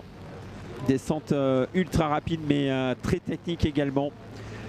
Roberto Capello est toujours devant et je pense qu'on fera vraiment un point vraiment plus complet dans quelques minutes au bas de cette descente. Voilà le coureur italien toujours en première position. Tu penses que Jean-Claude alors je sais que l'année dernière on en avait parlé avec Paul Sexas, il était revenu pour eh bien redécouvrir ses routes. Il était venu en repérage. Est-ce que tu penses que le coureur italien a eu le temps d'aller dans cette descente du Mont du Chat? Mais je pense que derrière c'est en train de rentrer. Oui, en tout cas on lui posera la question peut-être oui, toi qui parles à l'arrivée, italien. Mais information importante, donc on vient de nous communiquer les passages au sommet du col du Mont Tournier, Nicolas, premier col de la journée, et information importante quand même, c'est que Roberto Capello était déjà donc aux avant-postes puisqu'il est passé deuxième au sommet de ce col du Mont Tournier, ce qui veut dire que Capello aujourd'hui a 22 points en ce moment même. Il ne sera pas repris. Et il ne sera pas effectivement repris, donc on peut d'ores et déjà dire que le lauréat du Grand Prix de la Montagne, eh bien c'est un brillant coureur italien qui va l'emporter, Roberto Capello. J'ai pas souvenir d'ailleurs d'avoir vu un coureur italien donc emporter le classement du Grand Prix de la Montagne ici sur cette classique des Alpes réservée aux coureurs juniors. Une chose est sûre, eh bien, nous n'avions pas un Italien au palmarès, alors que Seb Van Kerkhoff, coureur de la formation Décathlon AG2R La Mondiale U19, est en train de fondre sur l'homme de tête. Quelques secondes de retard pour celui qui a été champion de Belgique du chrono chez les moins de 19 ans et qu'on avait vu déjà très brillant sur le centre Morbihan, autre course référence chez les moins de 19 ans. Oui, centre Morbihan qui avait lieu il y a quelques jours, hein, puisque c'était le week-end dernier. C'est ça. En tout cas, donc Guillaume Bonnafont nous citait Seb Van Kerkhoff parmi les favoris avec Braden Retz. Et Braden, lui, par contre, a décroché dans les derniers km de l'ascension du Mont du Chat. C'est vraiment un moment de bravoure pour les coureurs et pour nos pilotes moto parce que la route est complètement détrempée, même si on ne le voit pas forcément à l'image. Il y a vraiment des portions très très glissantes. On voit le virage qui a été un petit peu limite. Et ce n'est autre que notre leader de la Coupe de France hein, qui est là. Maillot de l'Occitanie et dossard jaune de Johan Blanc. Il semble bien que ce soit le coureur occitan qui soit là. Alors que ouais, on fait encore un petit peu de radio. Alors on nous annonce Van Kerkhoff, mais il semble également qu'il y ait Anatole Friedle, le coureur autrichien. Deuxième sur les routes de la course de la paix, qui soit revenu devant également. Le team Grenk-Auto-Eder qui aurait deux coureurs à l'avant, hein, un coureur italien qui serait avec son coéquipier Anatole Friedle qui était passé en 6e position au Mont du Chat. Et Johan Blanc qui s'est fait un petit peu piéger dans le côté descendant, qui a laissé filer les hommes de tête et qui se retrouve désormais en poursuite seul. Donc Stef Van Kerkhoff, Roberto Capello et Anatole Friedle donc, qui seraient à l'avant. Un coureur italien, un coureur belge et un coureur autrichien à l'avant. Tu parlais d'une course internationale. Eh bien, c'est encore le cas cette année où le virage, ça a été tendu. Hein, freinage très tendu pour Johan Blanc. Qui est passé en 3e position, hein, Johan Blanc, hein, au sommet du col du Mont du Chat. Derrière, bien entendu, le coureur italien Roberto Capello et Noah Andersen. Oui. Johan qui a été très performant dans ses premières années de vélo en VTT et en cyclocross et qui avait pris, j'ai envie de dire, des résolutions très fortes en début d'année en coupant complètement avec le VTT et en baissant un petit peu l'intensité du côté des cyclocross. Alors là, nous avons les poursuivants. Notamment donc Yann Hernandez-Rey, hein, qui est pas mal. Qu'on avait vu tout à l'heure. Donc on doit voir, ça doit être le 3e échelon de course. On va remettre tout dans l'ordre dans quelques minutes. Oui, lorsqu'on sera au pied du bancher. Donc logiquement, on doit avoir Roberto Capello avec Stef Van Kerkhoff et Anatole Friedle devant. On doit avoir Johan Blanc qui doit être en 4e position. Et puis derrière, nous avons donc Fernandez Rey qui serait peut-être avec Vos Coleman hein, qui était parmi les tout meilleurs également, ou peut-être Noah Lindom Andersen du team là aussi Grenk-Auto-Eder. On va attendre d'avoir toutes les confirmations, de remettre tout le monde à sa place. C'est vrai que nos motos ont subi un petit peu la descente. Hein. C'est souvent que les vélos vont plus vite que nos motos dans le côté descendant. Et c'est bien Yann qu'on a vu tout à l'heure aux avant-postes, celui qui porte le maillot traditionnellement de Serre-Casté. Alors là, nous avons qui? Eh ben, on verra pas. Et on retrouve la tête de course. Il y a bien deux Auto-Eder hein, qui sont là. C'est bien confirmé puisqu'on a eu du renfort en ce qui concerne l'homme de tête. C'est bien Anatole Friedle, le coureur autrichien qui est présent aux côtés de Roberto Capello. Voilà donc deux coureurs de la formation de Grégor Gazvoda. Le team Grenk-Auto-Eder qui fait forte impression. Ouais. Et encore une fois, le fait d'être comme ça, deux à l'avant, on ne va pas ménager ses coups de pédale. On ne va pas se poser de questions, même si Anatole se retourne pour discuter avec Roberto Capello. Mais là, on ne se pose pas de questions. C'est tout pour l'équipe. Et on entame le bancher. Les principaux pourcentages d'ailleurs sont là, hein, dans la première partie de cette dernière difficulté. Ouais, en tout cas, le team Grenk-Auto-Eder fait vraiment une impression assez exceptionnelle. Et à 10 secondes, on aurait Johan Blanc et Stef Van Kerkhoff, coureur belge. Il est là, Johan, en train de rentrer. Ça, c'est la grosse information. Le leader de la Coupe de France, le coureur natif de Rodez, est en train de faire la jonction. Voilà un Français, un Autrichien et un Italien. Et Johan fait forte impression hein, dans cette partie montante. Alors, quelle va être la tactique désormais pour Johan? Est-ce qu'il va tout de suite essayer d'attaquer les deux coureurs de la Grenk-Auto-Eder ou dans un premier temps essayer de récupérer un petit peu? Voilà la tête de course, Anatole Friedle, Roberto Capello et Johan Blanc. C'est très international tout ça. Ah ouais. C'est vrai Sacré que... numéro de la Grin Cotoeder, on l'a dit, mais Johan qui est rentré, il leur fait signe. Hein. Il a regardé le coureur autrichien, il y a eu un petit signe de la main, un petit signe de la tête. L'air de dire non, moi pour l'instant, je viens de faire l'effort, je viens de rentrer. Vous êtes deux, voilà, le signe était très clair, vous êtes deux, donc à vous de supporter le poids de la course. Et on est en train de voir un nouveau groupe avec Yann Dubois, le coureur avec le maillot à la fleur de lys, le maillot de l'Île-de-France, et puis un autre coureur de la Grin Cotoeder avec George Tummings. Il y en a de partout, les coureurs d'Auto-Eder. Non, pardon, c'est Noah Lindmoller, le coureur norvégien. Et oui, si on regarde la Auto-Eder, tu parlais de il y en a partout. Je pense que pour le classement par équipe, les arbitres de l'Union cycliste internationale et de la Fédération française de cyclisme ne devraient pas avoir trop de problèmes pour nous donner la première équipe lauréate. On est parfaitement d'accord. Hein. Capello. Franchement. En tout cas, c'est vrai que le souci pour Johan Blanc, c'est d'être pris en étau par les deux coureurs de cette formation Grenke Auto-Eder. La réserve de la Bora Hansgrohe, il faut le rappeler. La bonne nouvelle, c'est que l'échappée Bell qui assure la partie technique, eh bien, le prestataire va passer derrière les trois hommes à qui on annonce 50 secondes d'avance désormais.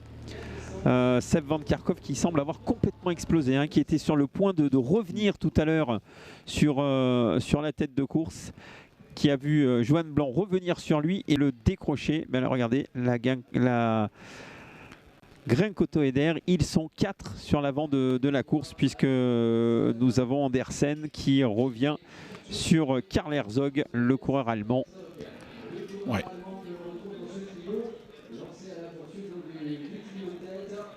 Alors, 3 hommes devant, 3 hommes en contre dans le bancher. Je crois qu'il va falloir vraiment surveiller les 3 hommes de tête parce qu'il va sans doute se passer des choses dans ce bancher. Quelle va être la tactique pour le coureur occitan? Est-ce qu'on tente de sortir les 2 hommes dans la partie montante? Est-ce qu'on est sûr de son fait en cas d'arrivée à 3 au sprint comme cela? C'est pas étonnant de voir Herzog dans une course de montagne. Oui, très bien. On l'apprend aussi. En tout cas, là aussi, c'est un coureur allemand, mais petit frère d'Emile qu'on avait connu sur le Val Romé et qui est désormais professionnel. Alors les écarts, Van Kerkhoff annoncé à 25 secondes, Herzog, Dubois, Andersen annoncé à 1 minute. Et avantage quand même aux 3 de devant. Alors que nous sommes à 12 km de l'arrivée. Je rappelle simplement que le sommet du col du Bancher est à 9 km de l'arrivée ici à La Bridoire. C'est dire qu'une fois qu'on a basculé dans le Bancher, il reste 5 km 500 de descente, 3 km de plat. Autant dire que la course, elle est décantée. Mais par contre, ici, on pourrait effectivement assister à une arrivée au sprint. On en parlait d'ailleurs tout à l'heure, Nicolas. On en parlait effectivement, pourquoi pas. Ça va être difficile de sortir. Il y a une belle leçon tactique là, entre les 2 de la Bora, enfin 2 de la Grin Cotoeder qui doivent collaborer avec bien entendu Johan Blanc qui pense, alors c'est un peu compliqué, mais il pense aussi au point de la Coupe de France parce que là il ferait un gros coup s'il venait chercher un podium. Mais bien entendu, la victoire lui tend les bras, donc comment manœuvrer? Et est-ce que la Grin Cotoeder a intérêt à rouler en ramenant Dubois, notre coureur francilien? Oui, mais il serait 4 à ce moment-là. Ah oui, il serait 4. Oui, alors là, 4 contre 2, même s'il y a Van Kerkhoff qui est entre les groupes. En tout cas, le Mont du Chat a bien fait exploser la course. C'est clair. On n'aura pas 25 coureurs au sprint. Van Kerkhoff qui se rapproche du trio de tête. Oui, on voit l'effort de Yann Dubois, le francilien. C'est dur pour le coureur français là. Ouais, mais c'est une belle perf que fait Yann, lui qui s'était illustré sur la Ronde des Vallées, qui avait brillé également cette saison sur la Côte d'Or. Où il était, non, c'était la saison dernière, pardon, où il avait pris la 2e place. Le col du Bancher va faire très mal quand même. Comme de deuxième catégorie, le Bancher va faire mal, mais on voit quand même que c'est beaucoup plus roulant que que les différentes ascensions de la journée. Le sommet est un peu plus dur. Hein. Il faut se rappeler que lorsque les coureurs vont rentrer dans la forêt, ça sera déjà plus délicat. Voilà, Yann Dubois qui se fait un peu enguirlander par le coureur norvégien Andersen, mais encore une fois, hein, ils sont deux. Oh, c'est pas un beau geste du côté du carton Danois. jaune, Oui. Je ne sais pas s'il sait que la course est retransmise, mais c'est pas forcément un très beau geste que nous avons vu du côté du coureur danois. On va rappeler, Nicolas, que les cartons sont arrivés aussi, hein, que l'Union cycliste internationale distribue des cartons jaunes. Ça va être un bon jaune orangé, je pense, pour le coureur danois. Pourquoi pas? Pourquoi pas? Les arbitres qui a voulu un peu impressionner. Effectivement, c'est un geste malvenu, on va dire. 20 et 50 secondes, écart qui sont toujours inchangés. On va sans doute avoir de nouvelles images de la tête de course pour voir deux coureurs de la Grenke-Eder. Ouais, c'était un peu chaud entre les deux. On revoit effectivement. Et je pense qu'il y aura une petite visite des commissaires ce soir du côté du coureur danois. Et de notre côté, bien voilà, ils sont deux et on a un coureur qui laisse travailler le duo. C'est pas illogique encore une fois. Et là, on est dans les derniers contreforts du Bancher. Et si l'on peut revenir sur l'avant pour le dernier kilomètre, parce que c'est devant que ça va se jouer. On les voit au fond de l'image. Est-ce que Van Kerkhoff va réussir à faire la jonction? Un côté météo, eh ben, on n'aura pas été gâté, hein, Jean-Claude. Le final aura été très humide pour les coureurs. Voilà le trio de tête. Merci à toute l'équipe. À 10 km de l'arrivée. 10 km. Et Gustave Blanc pris un petit peu en sandwich par les deux coureurs de la Grenke. Auto-Eder. On va dire que les coureurs français sont vraiment pris en sandwich. Oui. Il y a un coureur occitan avec deux coureurs de la Grenke Auto-Eder et un coureur donc francilien avec deux autres coureurs de la formation allemande. On va rentrer dans la forêt pour les derniers mètres d'ascension. Jean-Claude, compliqué de manœuvrer. Hein. Très compliqué. Ça va être très compliqué de manœuvrer alors qu'on est à 200 mètres du sommet. Les trois hommes n'ont que faire des points du classement de la montagne, si ce n'est que Capello pourrait bien faire le grand chelem et être passé en tête de toutes les difficultés. Mais en ce qui concerne le classement de la montagne, il n'y aura plus de changement. Le coureur italien sera bien le meilleur grimpeur de cette édition 2025. Aucun doute là-dessus, effectivement. Et on pourrait avoir ce soir pour la première fois un coureur italien sur le podium d'une classique des Alpes. C'est bien parti. Alors j'ai plus de nouvelles de Seb Van Kerkhoff qui est toujours entre les deux groupes. Lui, il a vraiment le coureur belge a vraiment loupé le coche quand Johan Blanc est revenu sur lui parce qu'il a été décroché alors que Johan a réussi à faire la jonction. En tout cas, belle fin de course en tout cas. Hein. Oui. Franchement, qui nous laisse aussi là, un dénouement incroyable alors que les coureurs passent au sommet du col. Oh, c'est tombé devant et on a vu brièvement Johan Blanc. Alors on va essayer de faire le point, mais c'est tombé dès le premier virage dans cette descente. Ils ne sont plus que deux devant. Et on est sur des œufs. Hein. La pluie qui redouble. Et je me demande si c'est pas Capello qui est tombé. C'est bien possible, hein. De toute façon. On me disait un morceau de bravoure dans cette descente. Ils ne sont plus que deux devant. Après la chute d'un des deux coureurs de la Grenke Auto-Eder. Il faut être très lucide dans ce genre d'exercice. Comme vous le voyez à l'écran, donc route particulièrement étroite. C'est vrai que c'est compliqué, hein, franchement. C'est le déluge, dans cette descente. Et la route est une véritable savonnette finalement. Hein. N'oublions pas que les coureurs, comme d'ailleurs les suiveurs, hein, chapeau aux motards qui sont derrière les coureurs et qui les accompagnent parce que cette situation de course est particulièrement difficile à gérer. Ça y va aussi. Hein, il me semble bien que c'est Friedlo qui est tombé tout à l'heure, mais c'est bien Capello qui est là, qui s'est fait une grosse frayeur. Et Johan Blanc qui a pris les commandes de la course. Donc le coureur autrichien qui a disparu donc sur chute à un peu moins de 8 km de l'arrivée. C'est bien l'Italien qui est là, qui s'est fait, Jean-Claude, une très grosse frayeur il y a quelques instants. Ouais, et ça c'est délicat à gérer hein, quand on va comme ça, on part à la faute dans une épingle à cheveux. Je rappelle que dans la descente du col du Banchet, il n'y a pas moins de 6 épingles à cheveux à négocier. Là, nous sommes dans la première. C'est dire qu'effectivement, il va falloir redoubler d'attention et de vigilance pardon, pour repérer, pour retrouver le bas de cette descente. Johan qui est seul en tête, le coureur ruténois donc de la sélection d'Occitanie, leader de la Coupe de France, qui a pris quelques mètres à Roberto Capello, qui est déjà parti à la faute.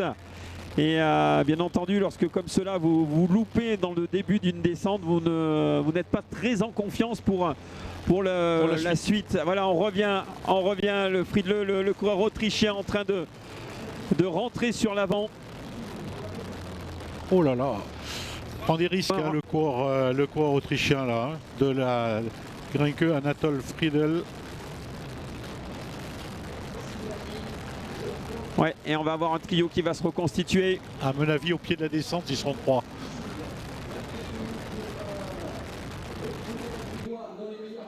Voilà, on voit le deuxième groupe. Et il en manque un aussi. Hein.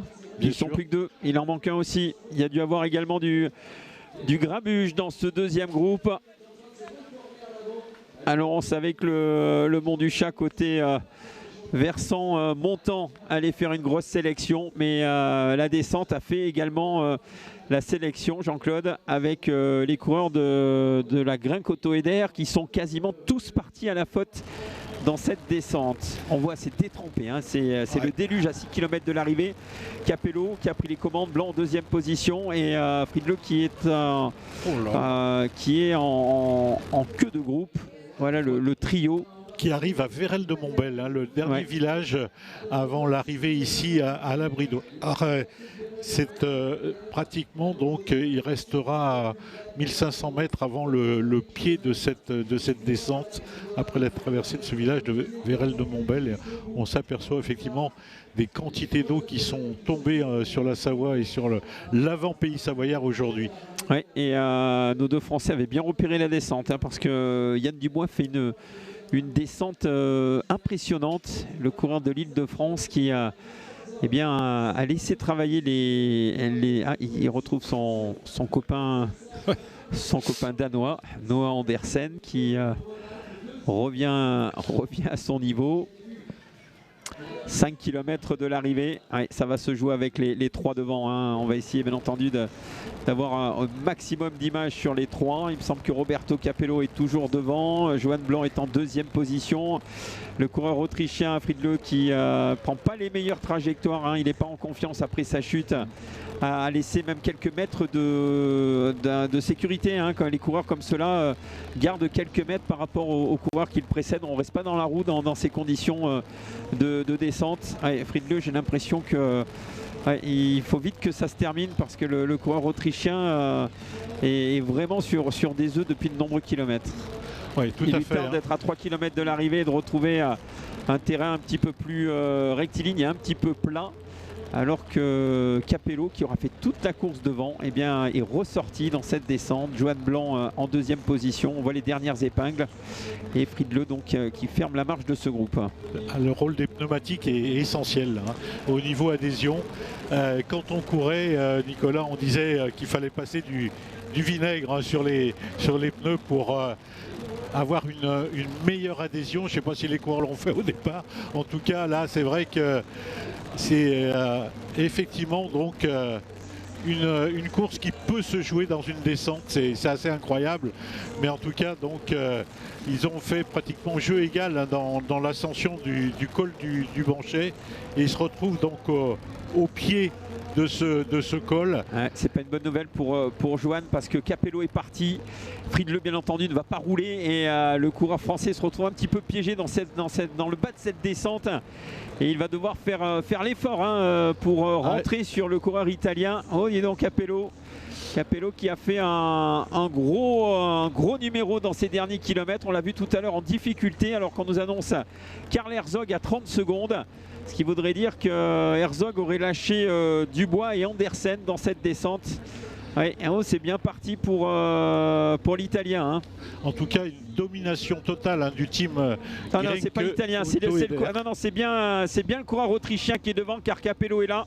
C'est bien Friedle qui a. Ouais, on avait perdu l'image à un moment, on était revenu sur le deuxième groupe. Et Johan Blanc. Ouais, Johan qui s'est fait piéger par un coureur autrichien qui semble bien parti à 3 km de l'arrivée pour aller s'imposer. Il aura tout connu dans la descente, hein. Une chute, voilà Capello qui se retourne, Johan lui dit non, tant pis, Johan va jouer la deuxième place. Ouais. Et Friedle qui a fait le trou dans cette descente. Coup de chapeau au coureur autrichien parce qu'après la chute, il a su se remobiliser. On l'a vu plusieurs fois en difficulté et dans le bas de la descente, il s'est isolé et il semble bien parti pour aller chercher la victoire. On va devoir confirmation. En tout cas, Capello sera, je pense, sur le podium ce soir, ici à la Bridoire. Capello a maîtrisé vraiment de main de maître hein, la situation. Hein. Ouais. Franchement, chapeau à ce coureur italien. Et chapeau quand même à ce coureur autrichien, comme on le disait, qui a tout connu dans cette descente. Anatole Friedle, donc, qui, on le rappelle, est tombé dans le premier virage de cette descente, qui a rejoint le groupe auquel il appartenait, alors que Jean-Marc Vivier vient nous voir au studio. On se retrouve juste après. Jean-Marc, tu viendras nous parler de l'Imbugé-Valromé-Tour à notre micro, parce que ce sera dans un gros mois. Et on t'a vu sur le bord de la route à Novalaise tout à l'heure. Ouais. Voilà Friedle qui est là, une dizaine de secondes d'avance. Et les 2 derniers kilomètres maintenant, il n'y a plus de descente et c'est tout plat. Il se retourne.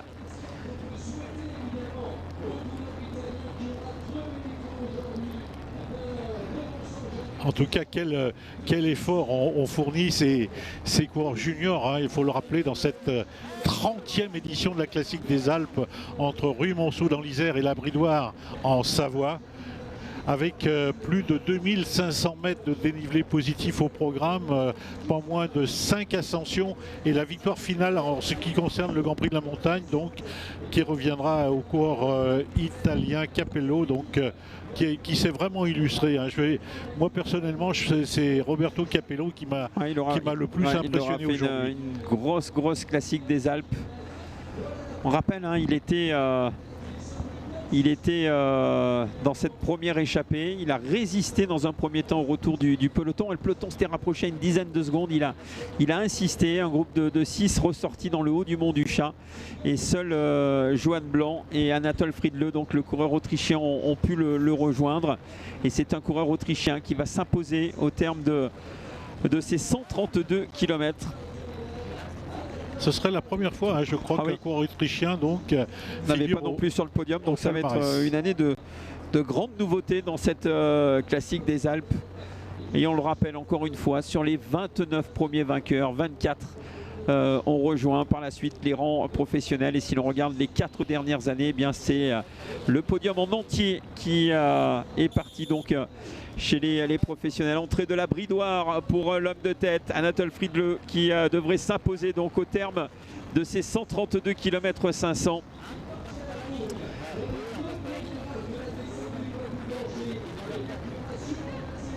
Ouais, on le voyait en perdition après le sommet donc du Bancher.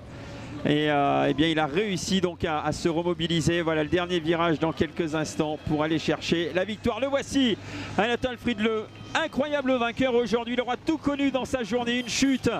Alors que nous étions à un peu plus de 10 km de l'arrivée, un coureur autrichien qui s'impose sur la classique des Alpes. Bravo Anatole Friedle, bravo à l'équipe du team Grincoto-Eder qui aura dominé donc cette épreuve. On va voir pour la deuxième place. Est-ce qu'un Français, Johan Blanc, va venir chercher la deuxième place? La réponse dans quelques instants. Ils sont là pour la deuxième place. Est-ce que ça va être un doublé dans quelques instants? Non, Johan sera deuxième. Belle deuxième place pour Johan Blanc. Troisième place pour Roberto Capello, le coureur italien.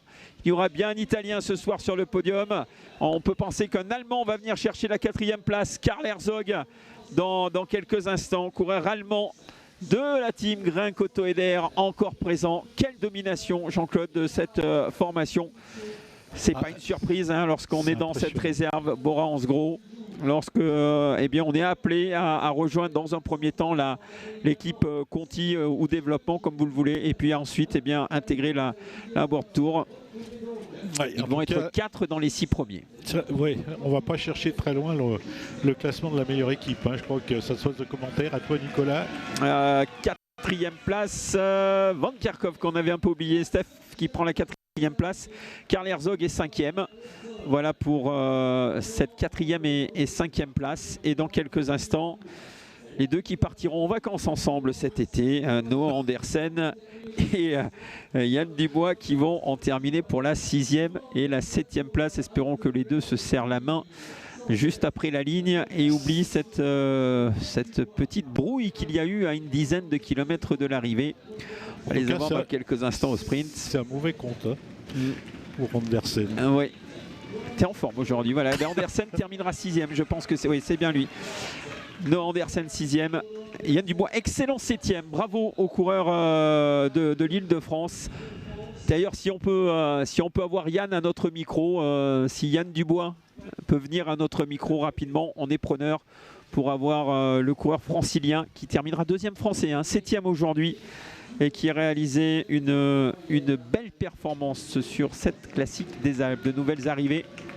On revoit la victoire d'Anatole Friedle. Ouais, on n'aurait pas donné beaucoup de chance aux coureurs autrichiens après la chute dans la descente du Bancher. Retenez bien ce nom, Anatole Friedle, qui est le 30e vainqueur de la classique des Alpes et qui sera peut-être le 25e à passer dans les rangs professionnels après cette victoire ici à la Bridoire. Il succède au palmarès à 3 Belges, Jan Uttebroek, Max van der Meulen et Arnaud Vidar, et un Français, Paul Sexas, qui était le vainqueur de la saison dernière. Jean-Claude, on avait d'ailleurs déjà eu un podium très international l'année dernière. Paul Sexas, notre Français, Adri Asperi Cascabdeville, un Espagnol, Jürgen Zomerman, coureur néerlandais qui avait pris la 3e place. Eh bien, encore cette année, un podium très international, un Autrichien, un Français et un Italien. Et c'est la première fois qu'on retrouve sur la plus haute marche donc un Autrichien. Et c'est la première fois qu'on va retrouver, à mon avis, sur la 3e marche du podium, un coureur italien. Tu te sens... Oui, le numéro 1, si on peut avoir bien entendu Joanne Blanc à nos côtés. Voilà, nos coups de chapeau à nos caméramans qui aussitôt arrivés sautent des motos pour aller nous récupérer les protagonistes.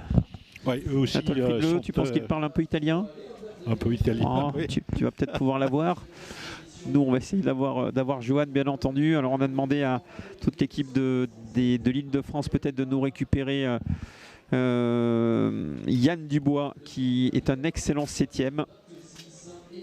Et on l'avait dit, course très ouverte. Alors certes, victoire collective de la formation Grain-Coteau-Eder, mais contrairement aux dernières années où un coureur écrasait la concurrence, on a eu vraiment une bagarre jusqu'au bout. Ils étaient encore 40 au pied du Mont du Chat et ils étaient encore une petite dizaine à pouvoir s'imposer lorsque la course s'est emballée au sommet de cette principale difficulté. Et puis encore une fois, j'en profite pour vous rappeler que demain nous serons encore ensemble. Le Coteny va basculer avec le peloton féminin puisque nous aurons la Grésivaudan classique demain sur nos antennes. Rappelez que Manon Bunel avait gagné l'année dernière et avant de gagner le Tour de l'Avenir. Donc là aussi on va retrouver un peloton de qualité pour cette 3e édition de la Grésivaudan classique. Ce sera, si on peut nous donner l'horaire, du côté de toute l'équipe qui est en régie. On doit être aux alentours de 14 h pour la prise de direct demain.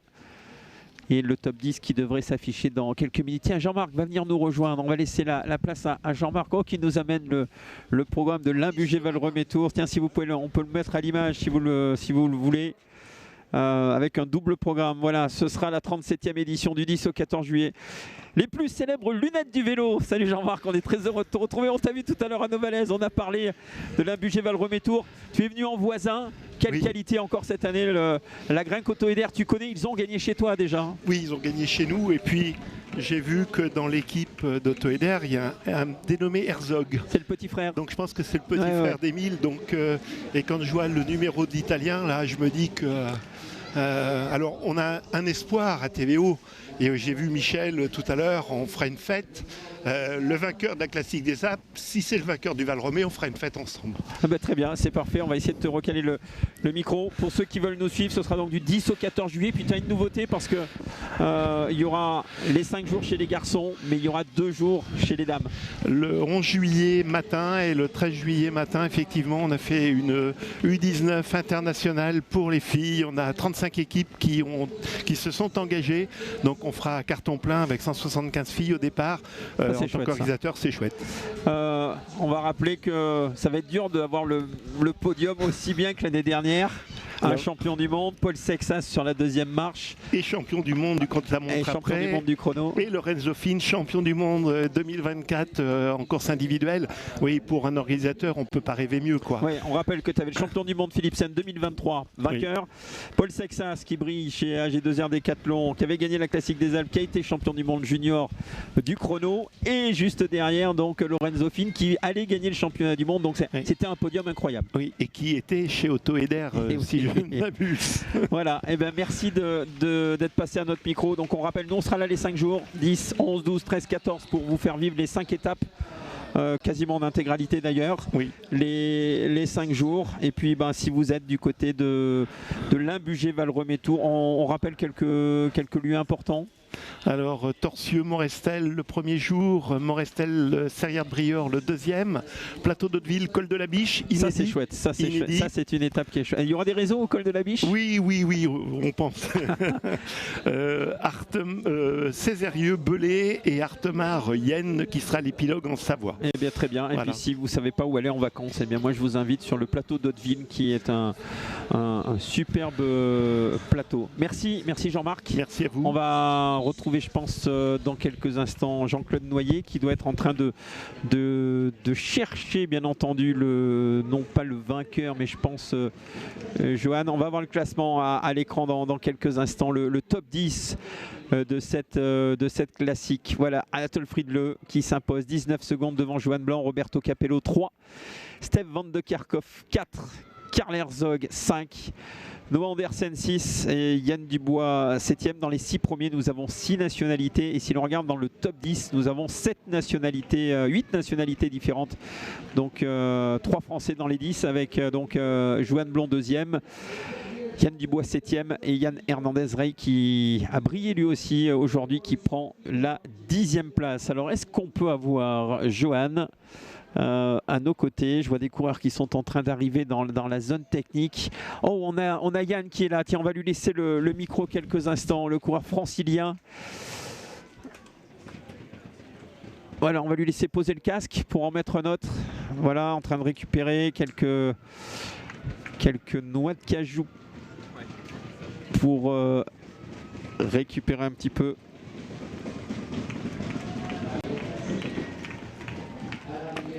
Alors attends, voilà Yann, on va passer le fil dessous. Bonjour Yann. Bonjour. Félicitations, c'est une belle 7e place. Il y avait une équipe qui était un peu plus costaud que les autres. Ça a été compliqué avec la Grinque Auto-Eder. Oui, c'est sûr qu'ils étaient en surnombre, ils ont vite mis quelqu'un à l'avant, comme ça le reste de leur équipe avait rien à faire dans le peloton, donc ouais, ils étaient super forts. Bon, tu t'es fait un copain, je crois, un Danois qui va peut-être t'inviter chez lui pour les vacances. Ah ouais, dans la montée du Blanchet, ouais. Ouais, on a vu malheureusement les images. Bon, ça se termine bien. J'imagine que vous êtes serré la main après la ligne. Oui, ça va, il n'y a pas de souci. Satisfait de ta perf, 7e sur la Classique des Alpes. C'est un top 10 sur cette épreuve. C'est important quand on est coureur de moins de 19 ans, quand on est dans la catégorie junior. Oui, c'est sûr que franchement je suis super content. J'aurais pas pu faire beaucoup mieux, donc ouais, très content, très satisfait. Et la suite du programme? Pour les semaines à venir. Ouais, pour les semaines à venir. Alors, est-ce que tu as des examens côté études? Parce que c'est vrai que dans cette catégorie junior, il y a aussi l'école. Bah oui, là, donc la semaine prochaine, je cours pas parce que bah, il y a le bac quand même lundi, mardi, mercredi. Donc voilà, sinon après, je vais faire à travers le Beaujolais et la classique région sud. Très bien. Eh ben, c'est mention très bien pour la classique des Alpes. On te souhaite la Merci même chose beaucoup. pour le bac. Merci. Merci à Yann et merci à toute l'équipe de l'Île-de-France de nous avoir amené le jeune coureur donc francilien qui obtient une belle 7e place. Alors, est-ce qu'on peut avoir Johan Blanc à notre micro? Est-ce qu'il est... Eh oui, oui, c'est vrai qu'il y a beaucoup de choses. Il y a le protocole, il y a le contrôle médical également. Jean-Claude, on va te laisser le micro également parce que je crois que Johan, ce sera compliqué de l'avoir. Même Anatole Friedle, je crois, est parti au contrôle. Oh, il y a Roberto Capello qui est là. Tu veux nous faire une petite interview en italien? On va te laisser aller chercher Roberto qui aura été le grand bonhomme. Si tu peux nous récupérer Christelle Rey avec également. On terminera avec Christelle, organisatrice de cette classique des Alpes, qui aura tenu toutes ses promesses aujourd'hui sur cette édition 2025. Ouais, c'est un petit peu compliqué avec les agents de la Grinque qui sont pas très coopératifs, nos amis de la Grinque Auto-Eder. Oui. Bon, eh bien on va en terminer là, Jean-Claude. Te remercier parce qu'on a passé 6 super journées, 5 sur l'Alpe Isère Tour, 1 sur cette classique des Alpes. Nous, on aimerait bien que ça dure encore une semaine de plus. Hein. Oh, largement. Pourquoi pas plus? Et puis, je vais encore une fois remercier toutes les équipes de production d'Explora Prod. Merci à tous ceux qui nous ont suivis sur les différents canaux.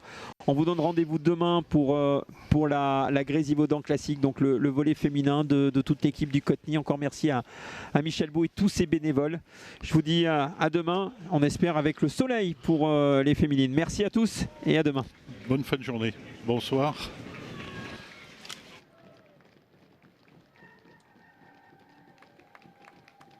Et on poursuit ici avec Emil Seeger, Giacomo Serangeli, Julius Birkedal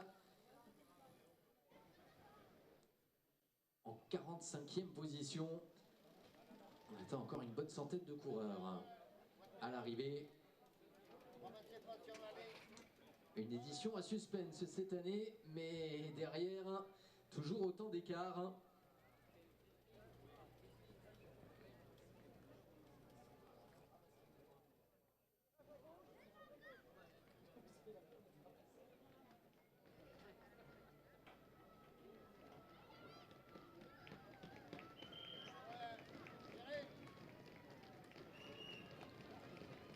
Allez, le sprint pour les places d'honneur. Restez bien sur les côtés après la ligne. Retrouvez les couleurs de l'Isère à l'arrivée avec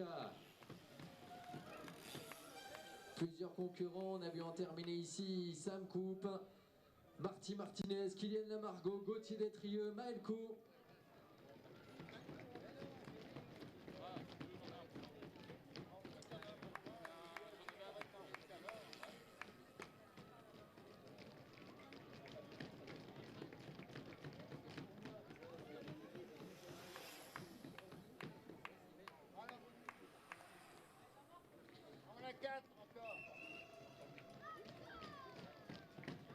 Allez, HL Waterloo qui vient d'en terminer, Ulysse Diléon.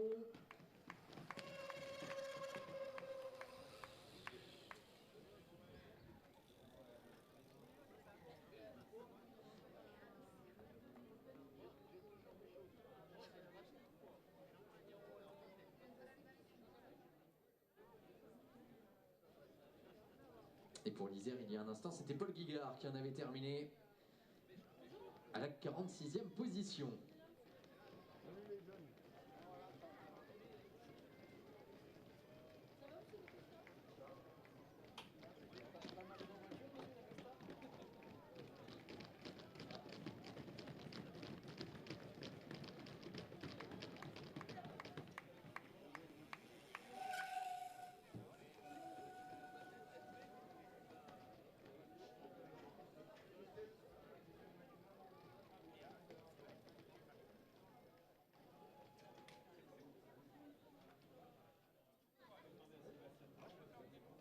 Et si Sébastien côté technique est dans le coin, donner un micro à Nicolas qui sort du direct télévisé, puisqu'on était en direct, alors certes sur les réseaux sociaux, sur YouTube, mais également sur Télé Grenoble, sur Vélo Plus TV, média officiel de la Fédération française de cyclisme, et que l'on est en pleine préparation donc du protocole